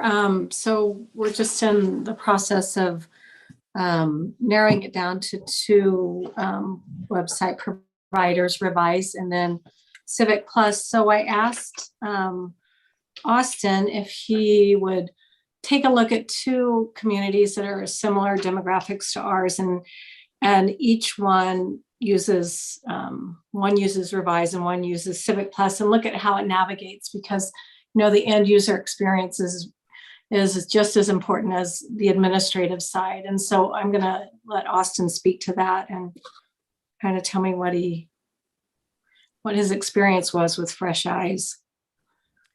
Okay, yeah. So yeah, I took a look at this afternoon. And I did a couple of things. So I wanted to just kind of look at this from a user standpoint. And so I looked at 4 different questions. I looked at, if I wanted to pay my water bill, how would I do that? If I wanted to look for a city council agenda, how might I do that? If I wanted to find contact information for someone at the city, how would I find that? And the 4th thing that I looked for was applications. So if like a building permit application, if I wanted to do that. And so I just tried to see, which one had a more user-friendly experience. It seems, so the first website that I looked at was Spanish Fork. They use the Revise internet platform. That's the website that they use. And then the second one that I looked at was Nephi here. They use Civic Plus. So going through the experience, so I'll just maybe, I don't know if you want me to kind of walk through what kind of the steps that I went through. Maybe it would be useful to kind of show it. So the first one, I'll just show you how, like, if I wanted to pay a water bill, this is the home page that I'm looking at. And so when I land on here, I don't see anything that says pay bill. You have to go to how do I, and then there's a drop down menu and you click on pay. And then you have to scroll down and you say, okay, I want to pay my utility bill. And then they kind of give you a breakdown. They have 7 options here. They have an auto pay. You can pay it by mail, you can pay it in person, or you can sign up for express bill pay. So, you click on that and that takes you to another link, and you pay through express bill pay. So all in all, that's about, 3 or 4 clicks to get to that. On Nephi's, I found it a little bit easier. If I wanted to pay a bill, there was just a button right there and I just hit pay bill. And then it just takes me straight to express bill pay and I sign in. So I found that to be a lot more user friendly when I was looking at it from that standpoint. How if I'm just a person that's never paid my bill before, which one is easier experience? I think the Civic Plus was an easier experience. But did you have the sense that they have a defined fixed template between these two? It seems like they could sort of modify their layout.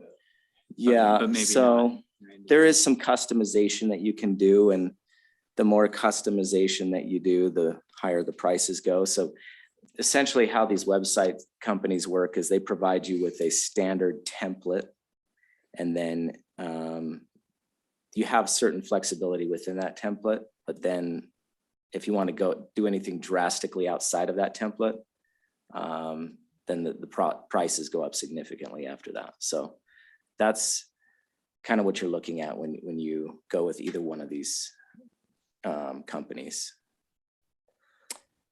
And so let's see, I guess maybe we could go to another example. So city council agenda. So, starting back here on the Spanish Forks website, if I wanted to find a city council agenda, I had to, there's a couple ways to get there, but one is, down here at the bottom, it says meetings and agendas. You could click on that, takes you to this page, and it breaks it down into the different groups. So you have city council, development review committee, planning commission. Click on city council. And what I found interesting here is it actually forwards you to a different website, which I don't think is part of the revised thing. So I click on this enter public site, and now all of a sudden I'm on this other website, board documents. And so, I don't know, this might be something, a legacy left over from before they had civic or revise, I don't know. But I found this to be kind of cumbersome. When you get here, you have to look up here, you go click on meetings, and then you have to go to the year, and then you have to go to the date, and these are not clearly broken down into city council or planning commission. It's just all jumbled together. So it's like you click on that, and then you still have another step. You have to click on view the agenda, and then another step, you have to download the agenda. So that was about 8 or 9 steps to get to a city council agenda. On the Nephi website, on here, they had a couple, the main way to get to this, and this one wasn't as easily accessible either, but I think it was more accessible. So you'd go to government, and then let's see, where was it? Oh yeah, meetings and agendas, a big, huge button right there. And then, it has city council, and then I want to see that agenda, and that's, 3 or 4 steps. So about half as many steps to get to a city council agenda. And then the other 2 that I looked at was contact information. Again, I found that the Civic Plus was quicker. Also to get to like a building permit application, it was quicker using the Nephi website versus the Spanish Fork website. So in all of the different things that I tried to do, it seemed to be quicker, less clicks, which I think is a good thing for a website. The less clicks you have to do to get to what you want, the better. So Anyway. Austin, to build these sites or to maintain them or to add a link or add an agenda or change the time or say a city council meeting or a planning commission meeting's been canceled, are these editable and changeable by like lay people, or you gotta know web development or HTML, or you gotta have a technical website administrator? Like, I'm interested in that side of it, meaning can these things be updated and maintained by our staff and be done rapidly versus having to ask an IT person to do something and wait? Well, and I can speak to that, Kelly. They both have good administrative side interface. One of the challenges with the current website we have is you do have to know some basic coding just to do simple changes. And so drop and drag has kind of become the standard, and they both integrate that feature from an administrative end. What we're looking at and doing a little bit more research on is just availability of who actually offers a better customer support experience for our staff, because that's really the key to being able to keep our website as current as possible, and that it's simple and they can actually reach someone when they have a question and get their questions answered. And then Greg has kind of looked at the numbers. He's taken some time to look at proposals, and Civic Plus right now, they keep coming back and modifying their proposal and making it a little better. So I'm almost wondering if we could go back to Civic Plus and say, hey, if you can meet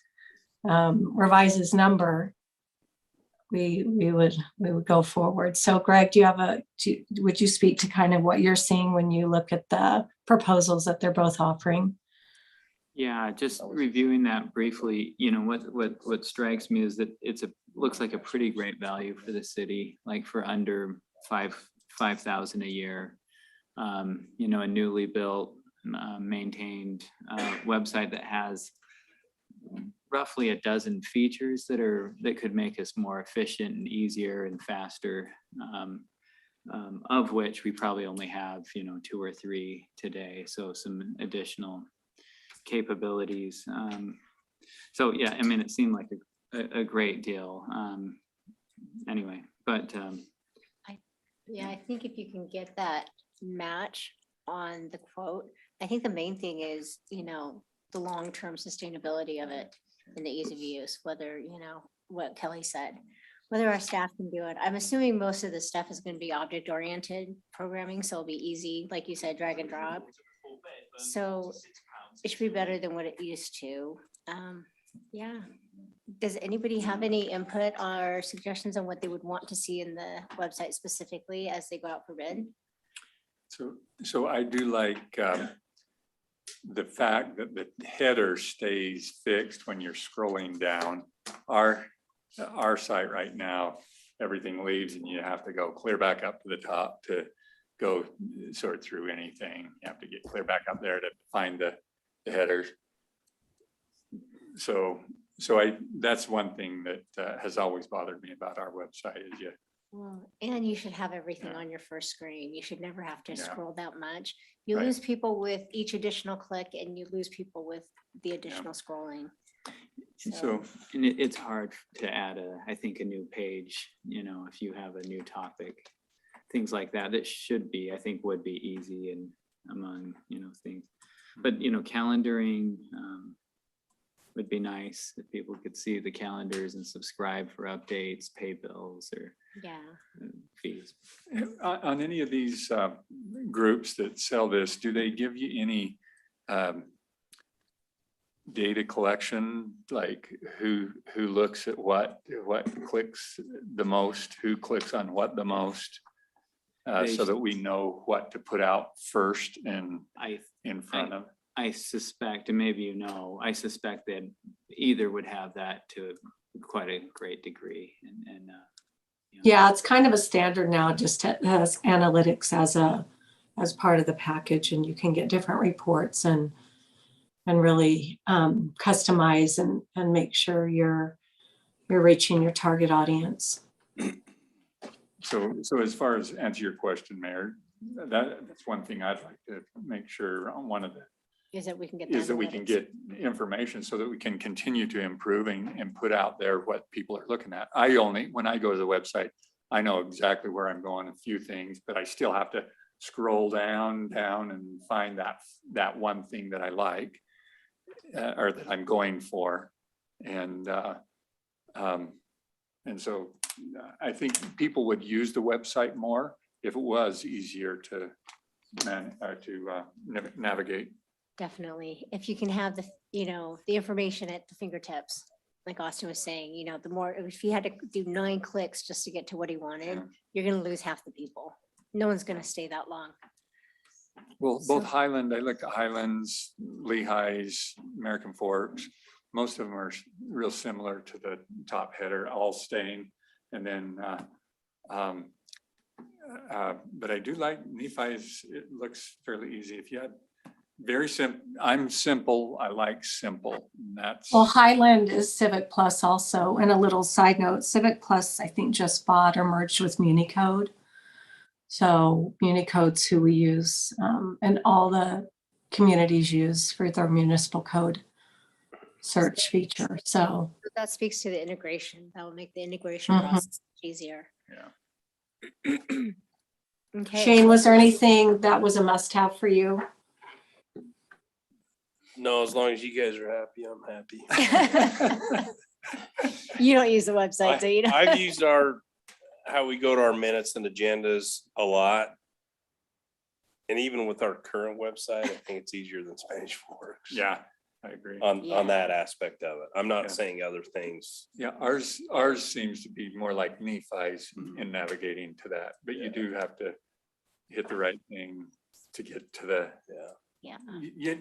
I don't know how else you would get down to it because there is so many agendas and so many years that we get to keep. And so you do have to dig down to the right spot. So Greg, you said calendaring. Kelly, is there anything that's important to you that you'd like to see on our website or the functionality you'd like to see? No, I think you guys have hit everything. I think I like some of the ideas that we got from the citizens and Jessica grabbed on those. So I think some of that's in here already, but the ability to communicate with people, get a message on there quickly that people can subscribe to a blog or subscribe to a discussion page or something where they can get information quickly and it's proactive in nature. So we actually have another option for that, Kelly, through it's called Everbridge. It's our call out system. Like if we have an emergency or the PI well went down or whatever, through that same system, Carolyn actually it's administrated through Utah County. So Carolyn met with them, I think it was this week or the end of last week. I think it was the end of last week. And you'll be able to opt in for which options you want to be notified about. Like if you want an email every week with a city council or planning commission agenda, you could check that box. And there were, Carla, weren't there 6 or 8 options that we looked at? There was, I think, one was water, one was, I think there's, I think like job postings, I think is another one, mayor's messages. But yeah, there's like set forms that that Carolyn is working on setting up. And she said she's going to get it put on the newsletter for next month, directions on how to sign up. Yeah. And then we'll be able to start our push notifications to our citizens once they sign up. But right now we don't have a list to send anything out to yet. Okay, good. So they have so what I would need to ask is what if they integrate with Everbridge, because if we start building this list and people start opting in, we don't want in 6 months or 9 months Right. have to restart that process. So we would want an integration component with Everbridge, I think. Well, in Highland though, they had where you get city notifications and you can get email, text, or phone alerts. They have that option. Is that also available with Everbridge? Okay, so that's probably what it is. It probably isn't Yeah. with that, because I can't imagine having two parallel systems that do the same thing. That would just be Right. a waste. Okay. So ask, but it sounds like they already do, if that's what I'm seeing on Highlands. Yeah, whenever we send a message out, we can select one or each of 3: phone, text, email. Okay. But each one has its different limitations on, a text is much shorter than an email, Right. how many characters you can put, so. Okay. And then the only last thing, Mayor, is that, these systems are all great. Like, they're going to be continuously improving, but the saying goes, you get out of it what you put into it. So it's like, as long as we have a clear plan of who's taking care of, each part of the site needs to be assigned to a specific person, so they're specifically responsible for it, and stuff doesn't end up getting stale, or we have stuff on our site that's like, hey, something is happening in 2020 or whatever. Like, it's got to be maintained and updated, because that's what's going to keep people going to it. If they go there and it's outdated information, or if it's irrelevant, or it doesn't look like it's maintained well, we're not going to get the traction we no matter what tool we use. So Jessica, what I really like on Highland site is report a problem, and they have a tracker. So I'm assuming that's part of the Civic Plus Mhm. package that they have, right?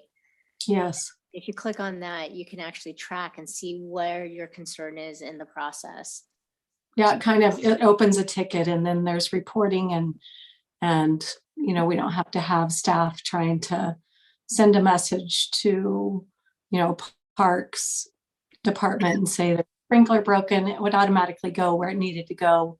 The ticket would be created, and we could create content behind that, so that when it was resolved, the person that made the report could actually get, thanks for letting us know that's been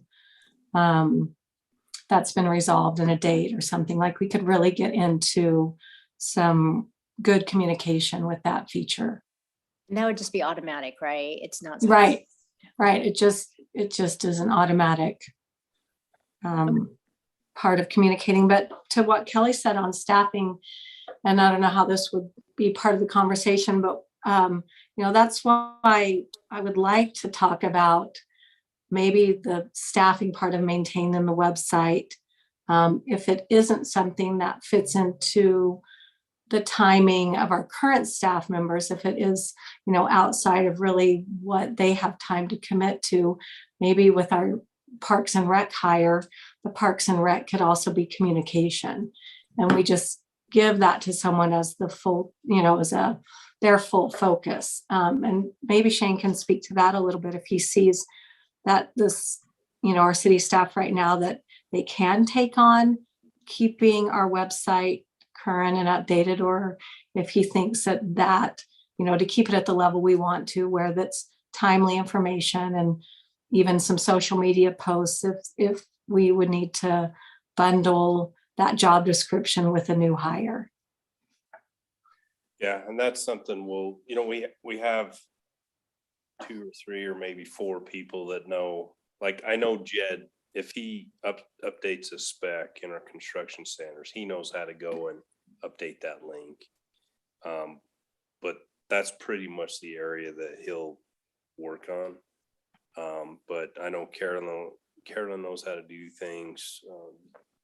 Bonnie knows how to do it. I think Austin does. I was told one time how to do it, but I think I forgot the next day on purpose. Time issue, but so that's something that we definitely should consider, and we'll talk with our staff about it and see what their feelings are. I know, if we can find the right person, like a Parks and Rec type person along with this, that'd be awesome. We previously advertised a job 2 or 3 years ago that included kind of that Parks and Rec type stuff, Alpine Days and HR.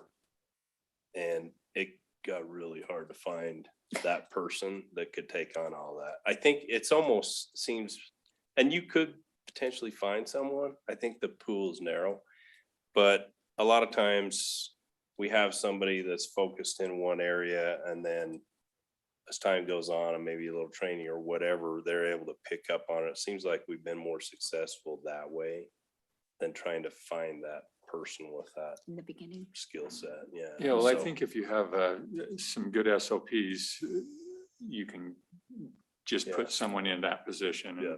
and they would just follow that just learn it. process. Mhm. Yeah. So, but that's, if you notice on that we talked about before, the budget priority, staffing was one of those items. Mhm. It's kind of related to that. So, I'd be interested in talking to Highland to see on this request tracker, how many requests they get, like on a weekly basis. Because going out and, there's a sprinkler leak or whatever, like our guys are accustomed to going out and fixing the problem and not really reporting back. So it does take time to do that.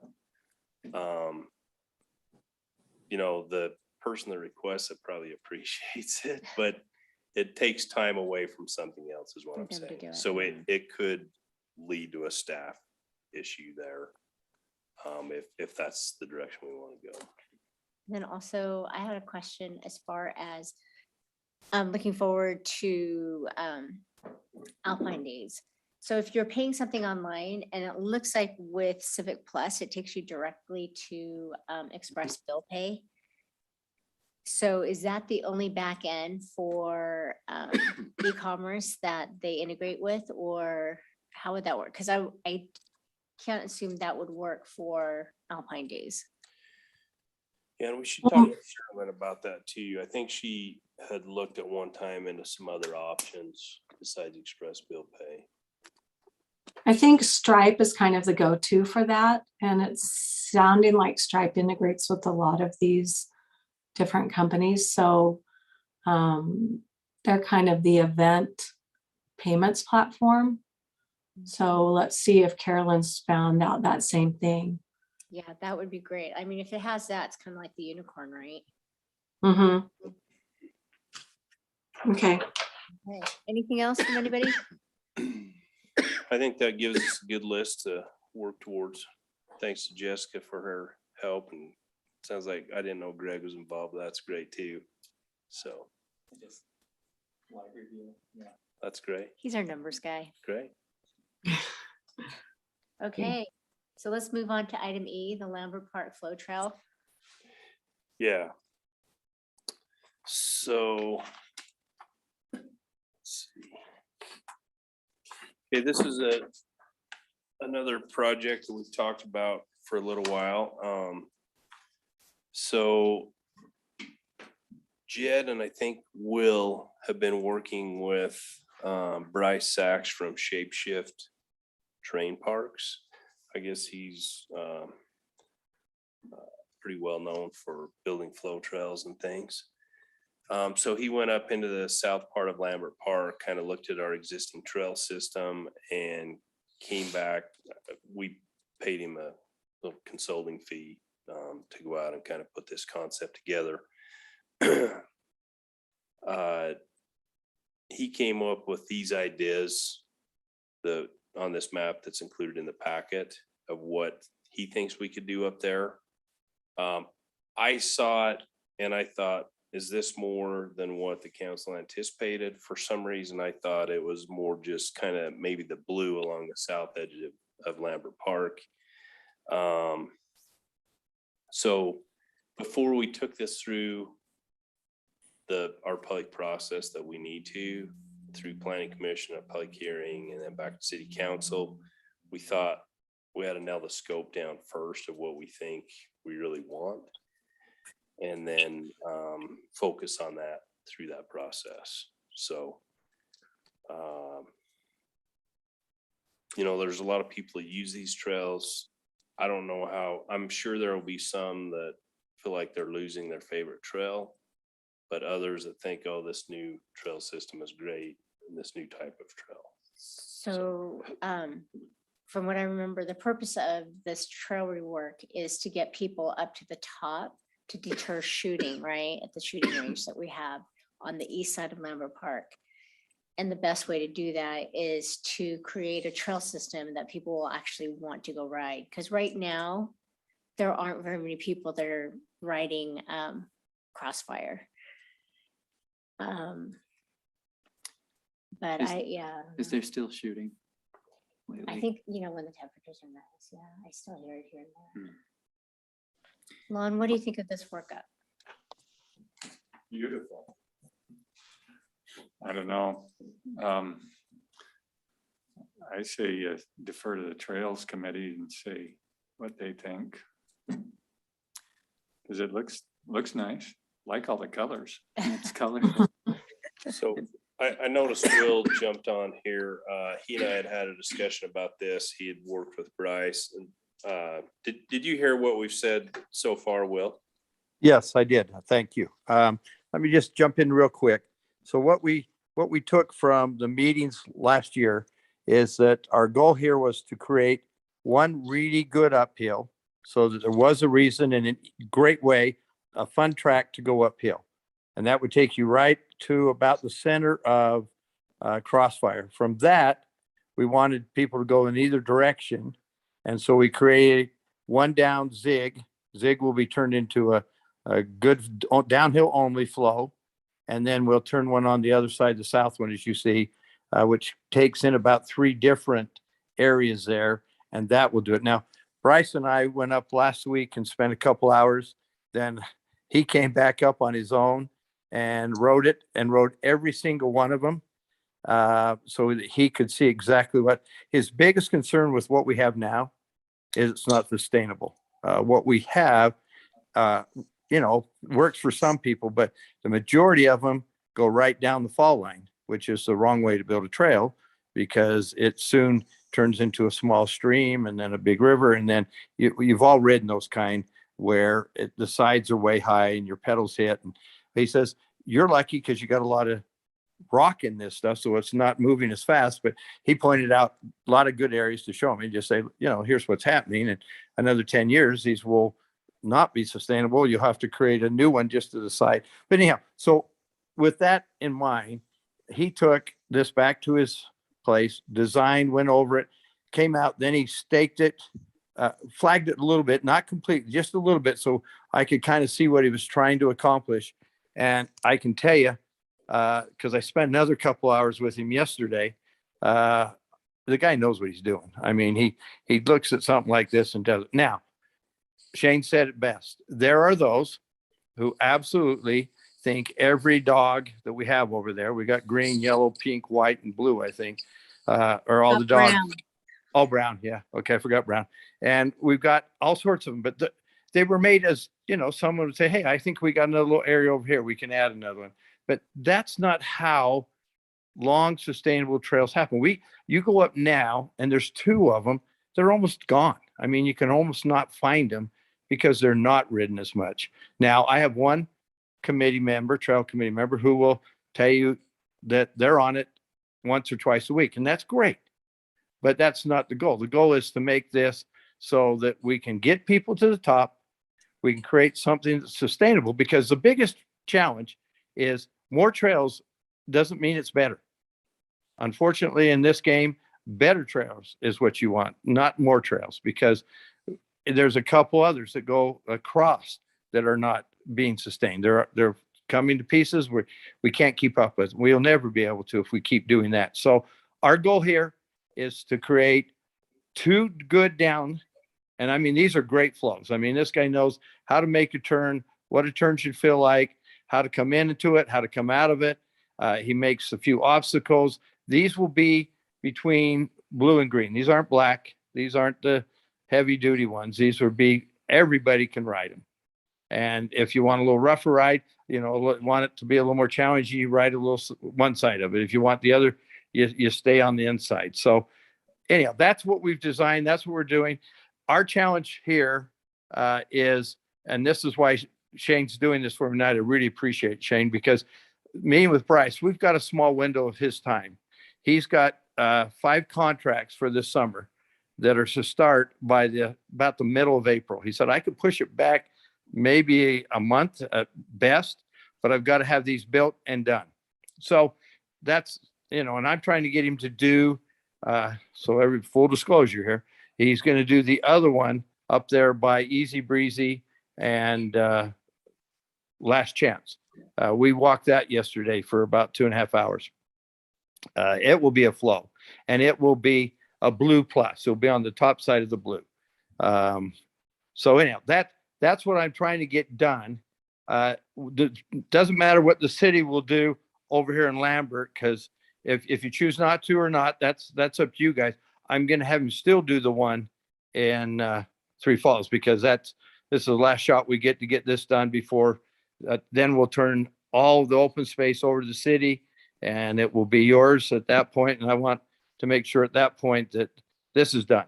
And the other thing that's critical to me, and I know I could politically make everybody think I'm against things, but it's important that this happen before anything else. I mean, this process that we're doing right now is perfect, guys, if we follow it. Lambert has a good process where we come up with an idea, we discuss it, then we have a public hearing so we can get the input. Then you guys get to make the final decision. And how we have it set right now is next week, if you tell us to tonight, we'll take it to the planning commission. Then the trail committee moved our meeting up. And Kelly, I hope you saw that. I think I texted to you. Our meeting will be next Wednesday after the planning commission meeting. Then we'll make a recommendation so that when you meet the week after, 2 weeks from now, you'll have both the planning commission and the trail committee's recommendation on this stuff. And yes. What is the cost associated with these trails and the rework? This one here is it 85? Shane, do you have that right there? 85,000. Let me look. And I have met with him 2 hours last week, and we're going to cut some things out. They're not what we need as much. I need this to work is just the 3 really good trails, and not spend a lot of time trying to go back and rehash some of the other stuff that's there. That's not what I think we need to do now. I think we need to emphasize the 3 trails. And what do you think he can get it down to then? I'm hoping somewhere around 65, 70 from what I talked to him about yesterday. 65 for 3 trails. So one up that's mostly built already, right? And then the 2 flows down are where all the work goes. That's where it goes, and making the corners. That's where it really goes. Yeah. And then the reclamation work, right, Will? Yeah, and then we will go and kill the other, and we're going to help a lot with trail. That's why we're able to pull some of that out. We will go and straw that as a trail committee. We'll make sure that most of I don't like spending the money on somebody like him, that we can do that. And so if we can get this done, that'd be one big thing we would do during our trail day this spring. And mostly it's done with, wattles and straw and that kind of thing to kind of stop the erosion and let the growth come underneath it. So that's what we're planning right now. That's why I say I think I can get this down into that 65 range. Yes. Am I looking at this correctly? So there'll be 1 green down and then essentially 2 blues or 1.5 blue? 1.5 blue. Yeah. Okay. And that's what I say. We can do as much or little of this as you guys suggest. Okay. And I think Jessica has a question for you. Okay. Well, just a comment. So in talking in a meeting, there's the surrounding mayors are looking at participating in something called a Dingle Act, which is where we can go to, I think, the federal government as a state and ask for them to stop the shooting. So if the purpose of these trails, I guess my question is the purpose of the trails to help prohibit the shooting, or is the purpose of the trails to create longevity, or maybe it's a dual purpose? It's a dual. It's our first purpose is to create and get this part of the park so it's usable and it's sustainable. That's number one in my mind. Number two is by doing that, can I also at the same time create a thing that will help with the crossfire shooting up there? And somebody asked her, are they still shooting? Saturday, if you were outside at all, you would have heard them shoot from probably about 11 o'clock till 5. And last Saturday, it was about half of that time. But yes, they're out almost every weekend right now and shooting. But so even now though, with Crossfire in place, that's, you know. Nobody's on it, Greg. because Nobody. We're not driving people to it. We're not getting people on it. And that was the challenge I think I brought to you last fall is great. I've done a Crossfire, but there's nothing for anybody to ride to. This isn't what we've got to create. This is why this big thing's driving it is we have got to have something that these two trails are epic. They will be almost as good. And I love one trail in town, Forbidden. They'll almost be as good as that. Actually, they'll be better, but I'm just giving crap. But it would be our best 2 trails in town. Well, probably 3. The uphill will be fun to do, but the 2 downhills will be our very top trail. Very, very top by far. Yeah, the trails look great, but does someone have to be on the trail for shooting to be prohibited? I thought it was just the needs to be there, existence but of the trail. I think what the thought So process it's is, an if someone's on the trail and if you're up there shooting, that level of It's a comfort reminder, disappears, yeah. right? It's like, oh, there's people here, they're riding. And so the impetus is to get people up there as much as Yeah. possible. But these look like great trails. So. Yeah, no, and you know, this trail builder does great work. He's done that Trailside Park. in Park Yeah, I City, did Trailside Park. which That's is one of, amazing. I mean, people from, it's amazing. It's an amazing trail. yeah, in fact, our schools go up there just to go to this area because of what he's done in this thing. I mean, it's that good, but, and so it's, I mean, we're going with one of the best. There's 2 or 3. There's a guy out of Canada that we can't afford that would be great, but this guy will do every bit as good trail as that. So. Okay. One of the other things that was mentioned in an email that's not in the packet from this guy was maybe taking some of the 2-track roads out of service. I know Mayor Stout wanted to do that. I have mixed feelings on that. If we have a fire up there and that 2-track allows the brush truck to get there quicker, I think that's a huge benefit to the city. For them to have that. Yeah, I was the one that brought that up to him, Shane. And so after we talked yesterday, that's not a have to in any way. That was just something that I had heard suggested. And so I'd put it in. And so, yeah, that's again, we'll follow you. Whatever, if they need to be there, they can be there. Again, it's kind of the problem there is just the erosion that gets created from off of them. But that, you know, we can do things about that if we want to. Yes. So I think I'd like to see maybe not so much change if we're trying to address getting people up to Crossfire, maybe just the purple, I don't know if it's purple or blue, is the one that is the addition, but not make so much change across the entire area. Jessica, in order to have a great flow trail, this is the way it needs to be. But it's not just the single purpose of bringing people to Crossfire. That's the bonus, right? But the second bonus is that we're going to have a trail that's sustainable, that's not going to get washed out as storms come through, that it's going to have longevity. Otherwise, because the trail, I mean, come on, you've ridden it up there. There's some parts of those trails that are awful to ride. And it's because it was not designed with long-term sustainability in mind. It might be fun to ride for now, but are your grandkids going to be able to ride it? Probably not, unless there's some major rework. This is being proactive. I get it. There's going to be some trails that are going to be decommissioned. But I think for the long-term health of our trails, just for the trail health in Lambert Park, this is a good plan. So, and I'm interested in just maybe a little more understanding on the cost. I think the walking trail was about $50,000. How can we get this much trail rework for I think you said the number was 65. It's length of it and the width, the walking trail is twice as wide all the way through as this is, Jessica. Those great questions. And then the length of that was well over 2 miles, where each one of these is not quite a mile when we get to them.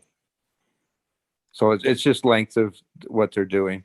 So, Will, was that a mile total? yeah. Uh-huh. So along the left edge, the Box Elder South property, that's 40 acres. So that should be a half mile, Yeah, that was half and the other one should be about another half. that east-west black line. Yeah, where we have just about 2 miles in our walking, and this will be, when we're all done, will be about half of that.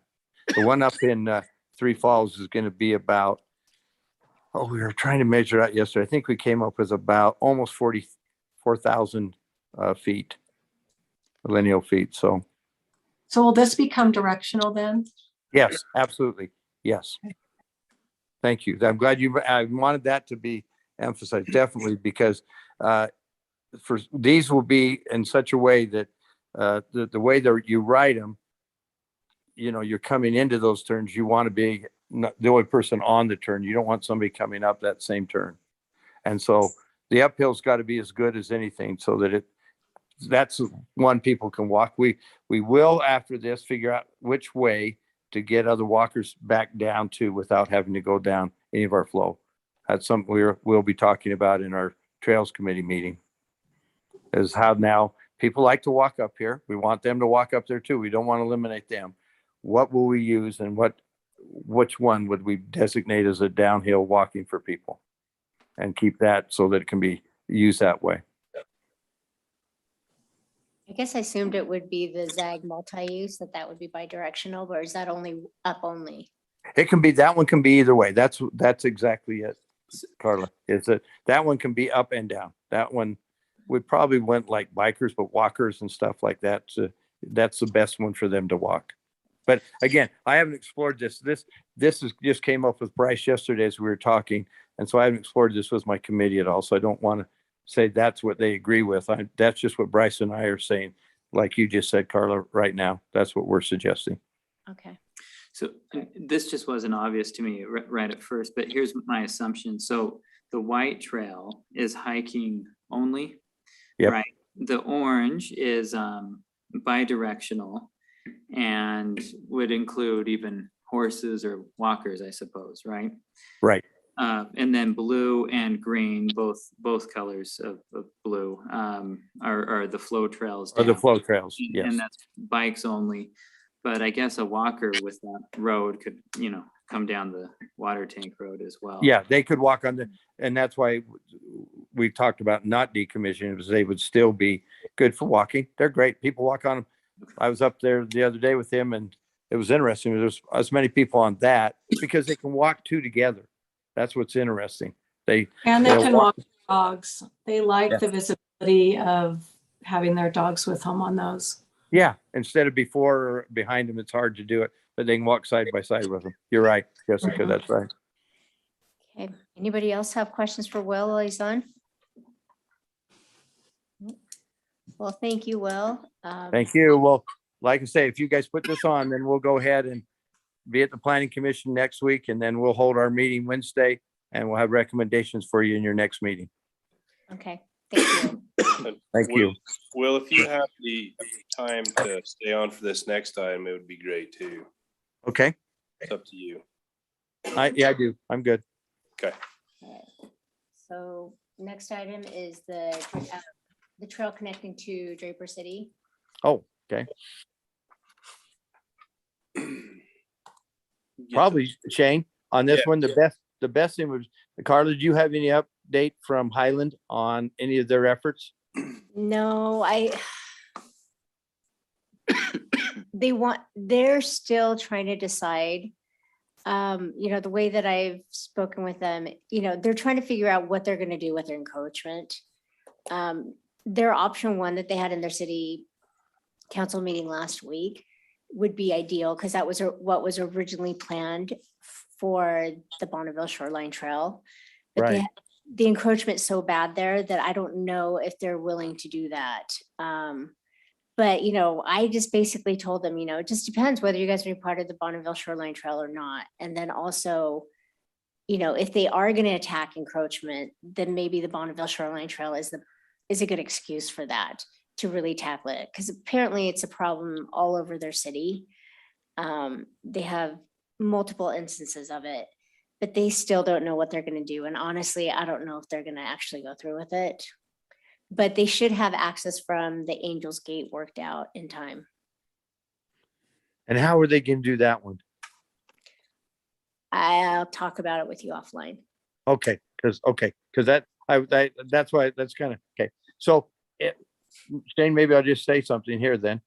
So what Shane and I and Jed have looked at is what could we do if none of this works out? We want to make sure, we don't want to wait too long. This is another thing. We don't want to be in May, be having this discussion. We want to do it now. I have not approached the people up in Draper, that group, but they've told me they would help us if we need to.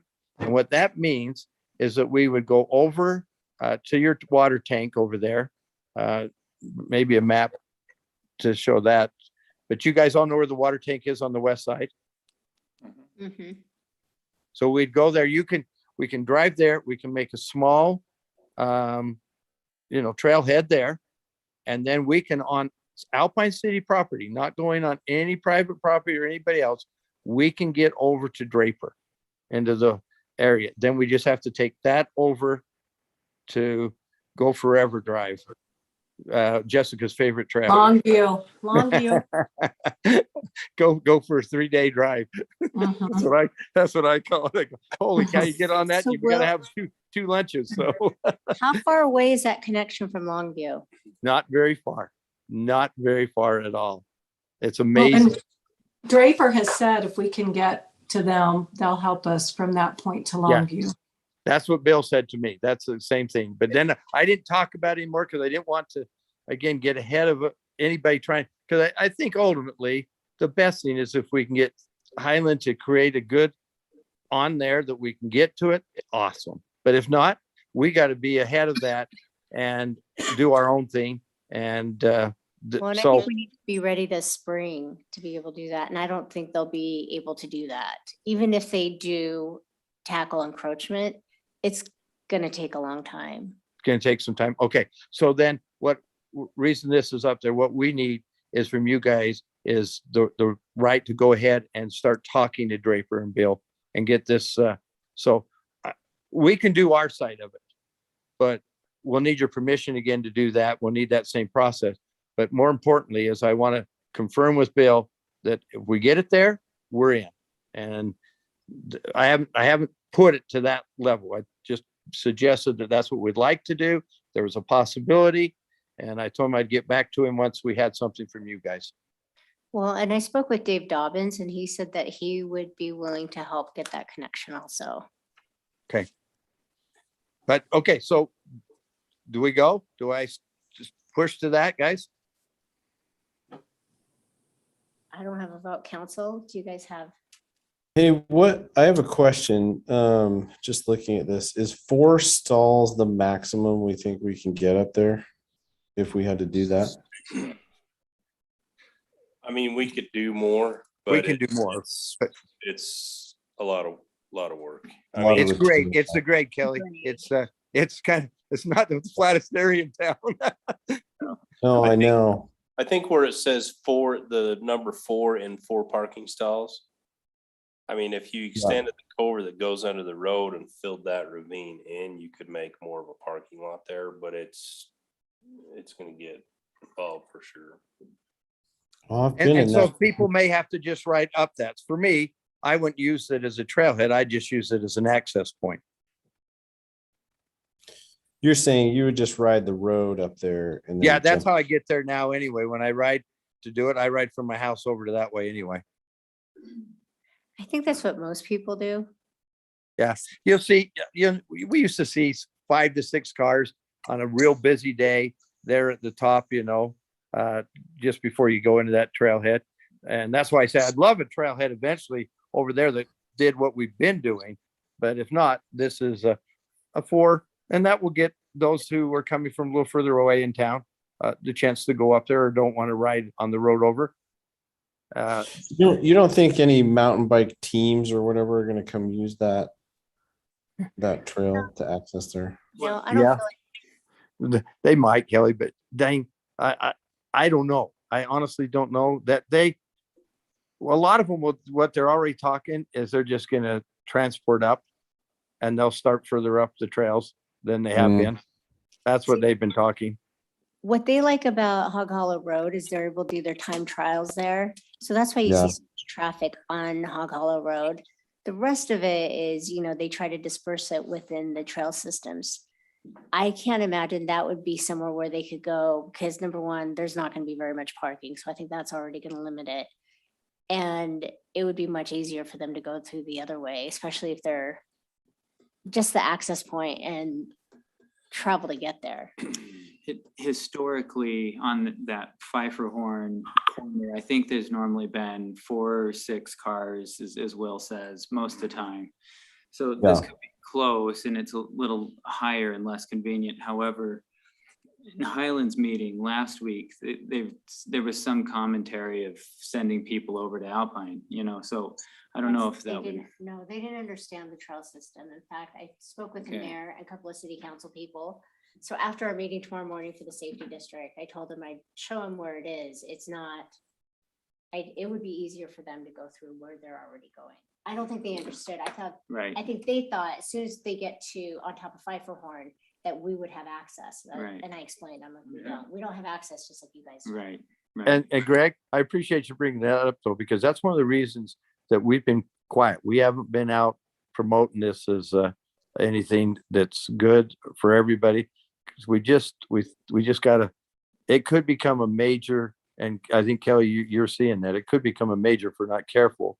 But what will help us limit it is 4 parking spots. I think we don't try to make it bigger than that. That's all there is.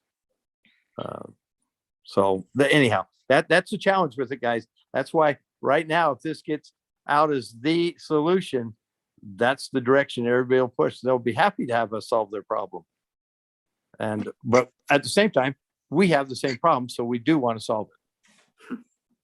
And help me understand the pink part that's too steep. Is that the pink part on this thing? Yeah, so originally there was supposed to be a connection through there, but it's too steep of a grade for a realistic trail. So is this trail then, would this be a 2-way trail or what No, direction? that's not going to be a trail, and it's talking about what could be, but that pink is not, it can't be a trail. It's too steep. Yeah. So then that whole thing that's depicted there would not be there. It would just be 4 parking stalls and then up. Correct. And then that would be the ingress, and then what's the egress? It connects into the Draper City Trail. So Longview is where that would connect to. Okay. And Kelly, that's a good question. A lot of us, when we ride that, like we'll ride Longview and then we'll come down 3 Falls, or ride Longview and we'll go over and ride something else out of there. Very seldom do I go in the same place and come out the same place when I ride over there. But on the pink, you're saying the grade is too steep. What's that grade compared to the grade over by, the little paved parking lot above the Camels, and you take that little, I just call it the connector, and you take the connector into the Heritage area. Is it deeper than that grade? Because we figured out how to get a trail on that grade. Yeah, that's a 6 to 8. And this stuff was like 8 and up. Do you remember, Shane? Jed had it at 16 for the steepest part of it. Yeah, I was gonna say there was a number in there that I said, okay, well, not gonna happen. No, if you switch backed it would be too much erosion issues. I mean, there's no way to, because we were gonna put a nice little staging area at the end of Hog. That was the bit. That's our goal. We still right? hope that happens. Yeah. because it would make, that'd be the, and then other people can share it. We can get a lot more spaces there, but dang, with this thing going on, we just don't have that opportunity right now. Yeah. So let's hope this is a short term, That makes, but Rick can get us there. The issue here is in that 4-lot Summit Point subdivision, there was a trail easement, a 10-foot trail easement recorded right where the arrow, the black arrow with the note goes down where the arrowhead is. We have 10 feet there and that's it. And that's what Jed's showing is along that Too line. much. It's too much. Yeah. Yeah. okay. Even as a walking trail, we talked about that even as a walking trail. So we can get, that's not fun to go. 16% is not fun. Yeah.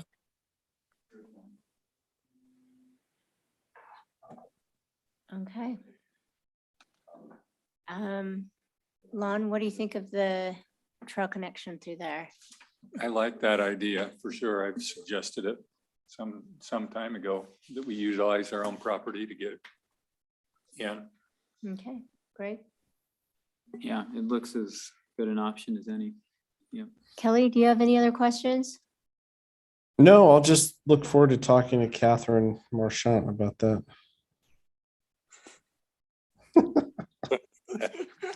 Okay. And then Are you Jessica. giving me a heads up, Kelly? Oh, yeah. There Thanks, you go. bud. Thanks, Okay. buddy. Good. I'm glad you said you'll look forward to doing it, not Will. Thanks. Okay, Shane, anything Well, else? No. Yeah. Okay. Hey, Will, thank you very much. Thank you. Okay. Thank you, guys. Okay, so with that, let's go on to staff reports. Do we have anything from the fire chief? No. No? Okay. Austin? I have nothing tonight. Thank you. Craig? I thought we'd do open and public meeting training again.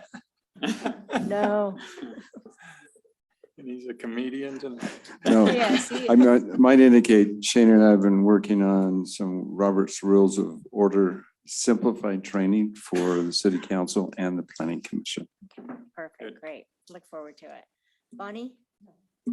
Shane? Okay, so just a reminder, Lone Peak meeting tomorrow morning for Carla. I think she's already aware. And are you gonna give a little update on Alpine Days, you or Kelly, or just things are moving? I'll just say that, and if you want to say more. Well, yeah, no, she said that you reached out to her, see whether she was gonna do it. So, Cammie Burgess, I believe is coming back on and doing Alpine Days. Yeah, and she's got a meeting scheduled for the 16th at 8. So Will's got Trails Committee on the 16th at 7, and she's got Alpine Days at 8. And she needs a bunch more volunteers, so we can just get the word out that we need volunteers for Alpine Days. That'd be great. I saw it on the city homepage website. There's a, where was I was just on there. Okay, Shane, anything else? Yeah, if you go to the Alpine Days, now on the header there's Alpine Days. It's updated. She's got her email address on there, and it just says if you want to join the committee, but we should probably make that a little more. Okay. And Cammie has someone on board, I can't remember his name, that knows his stuff on websites, and I think will be a good resource Awesome. for us. So they're gung ho right now. That's all I have right now. Lon? You wanted me to report briefly on the Utah Lake. The Utah Lake Authority is still being worked through, and it's sounds like things are a little hairy on a few fronts. Don't know how that's going to go. I do know that I went to a little event last night in Salt Lake with a Lake Restoration Solutions group who have proposed a project to clean up the lake and also some development on as they clean that up.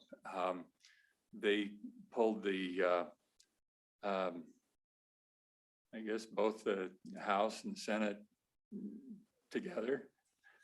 Anyway, there was a bunch of people there from the Capitol building last night. Their effort was to just show what their proposal is. Their proposal has been presented to the Army Corps of Engineers. It's going to be minimum 18 months, but could go up to 4 years in the process of public hearings and seeing if it's a viable project that can be done. So their concerns was that there's a lot of misinformation getting out there on the reason they're doing it and what they're doing and how they're doing, how they propose to do it. And so they wanted to do a proactive approach to educating the public on what their proposal is. Two of the people live in our city, John Benson and Jeff Hartley. They've asked at the Utah Lake Commission, any of the cities that would like a presentation of what they're proposing, to invite them to their city council and present that. So it's an invitation that we could give to them if we'd like to see what that is. It's not a real long presentation, but very informative. And this has been going on since, I want to say 2016 is when they started that, maybe a little, yeah.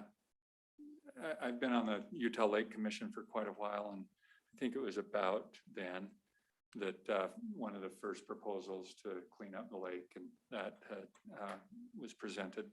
Anyway, that's happening, but again, both the Utah Lake Authority and the Lake Restoration Solution thing, independent of each other, really, have been a topic of great concern with a lot of citizens and different groups. So that's going on right now. Okay, so Lon, the Utah Lake Commission and restorations, it's not really one and the same, right? No, the Utah Lake Authority. So the Utah Lake Commission is Utah County basically running, trying to maintain Utah Lake. And so that would happen regardless of the solution selected. Correct. The solutions, Utah Lake Solutions, going through a process that really has no, the Utah Lake Authority or the Utah Lake Commission has any authority to do anything with. It's the Utah or the Army Corps of Engineers that start that process, and then it meets with all sorts of other things, Department of Drinking Water and all the other.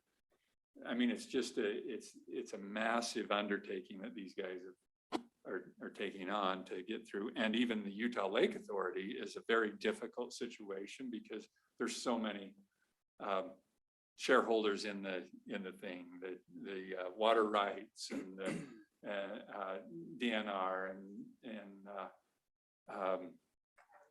and the state and the land, all sorts of things. So it's meeting with a lot of complex debate. I haven't heard any. Have you, Craig? All I know is people are saying bad things about each other and they're cross-suing each other and they're holding press conferences, all of which is non-productive. I mean, realistically. Yeah. And so that's sort of, it's interesting because I think it's distracting the real focus on trying to clean up the lake.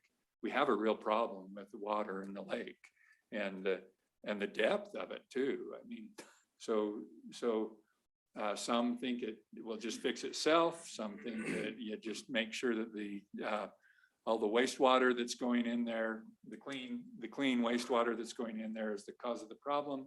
But there's cows along the sides of the lake too that add to the problem. There's all sorts of different, there's dust coming off the desert that really adds to it. So there's a lot of different things trying to sort out. And yeah, pointing fingers and blaming and It's the only place in the world where you can ski out in the middle of the lake and stand up. yeah, exactly. Pretty much. Yeah. Okay. Thank you, Lon. Greg, do you have any? One question, what can we do to further encourage residents to shovel after a storm, their sidewalks? And I don't think it's every home, but those that are on high traffic, sidewalks by schools, parks, trails, etc. Is there anything, I think probably the city sent letters in the past, but because then what we have is, kids walking in the road, and on their way to school and things like that, and other people, and it just becomes ice for the rest of the winter. Yeah. So we have a route that we maintain as the city that's kind of some main school routes, like we do this side of Main Street, the east side from the roundabout, at least to City Hall. I can't remember if we go further north than that. I think we still do Westfield Road on the kind of the uphill The side. north side, yeah. Yeah. Trying to think if there are others. But yeah, it's an issue everywhere. And then, you get an elderly person or whatever that can't get out and do it. And I don't know, we can send some letters. I'd love to have it snow so we could send a letter saying, "Hey, can you please shovel your Yeah. walk?" We had the surprise storm. Yeah. I mean, that was Yeah. a surprise. Yeah, that was definitely a Yeah, surprise. it took me an hour to get to Center Street in Provo that morning. Yeah. So we can we can do a little campaign, maybe through the news line. I think we've had some little clips in there, but maybe we could make it more of a front page thing or something like that. Maybe a new website would help. I don't know. Maybe we could say, pray for snow and then clean your driveway off. There you Or something. That's the price. Thanks, that's all. go. Okay, Kelly, do you have anything? Jessica? No, nothing. Okay. I don't really have anything that we haven't already covered, so. I'll make a motion, we adjourn. I'll second. Okay, we have a motion and a second to adjourn. All in favor? Aye. Aye.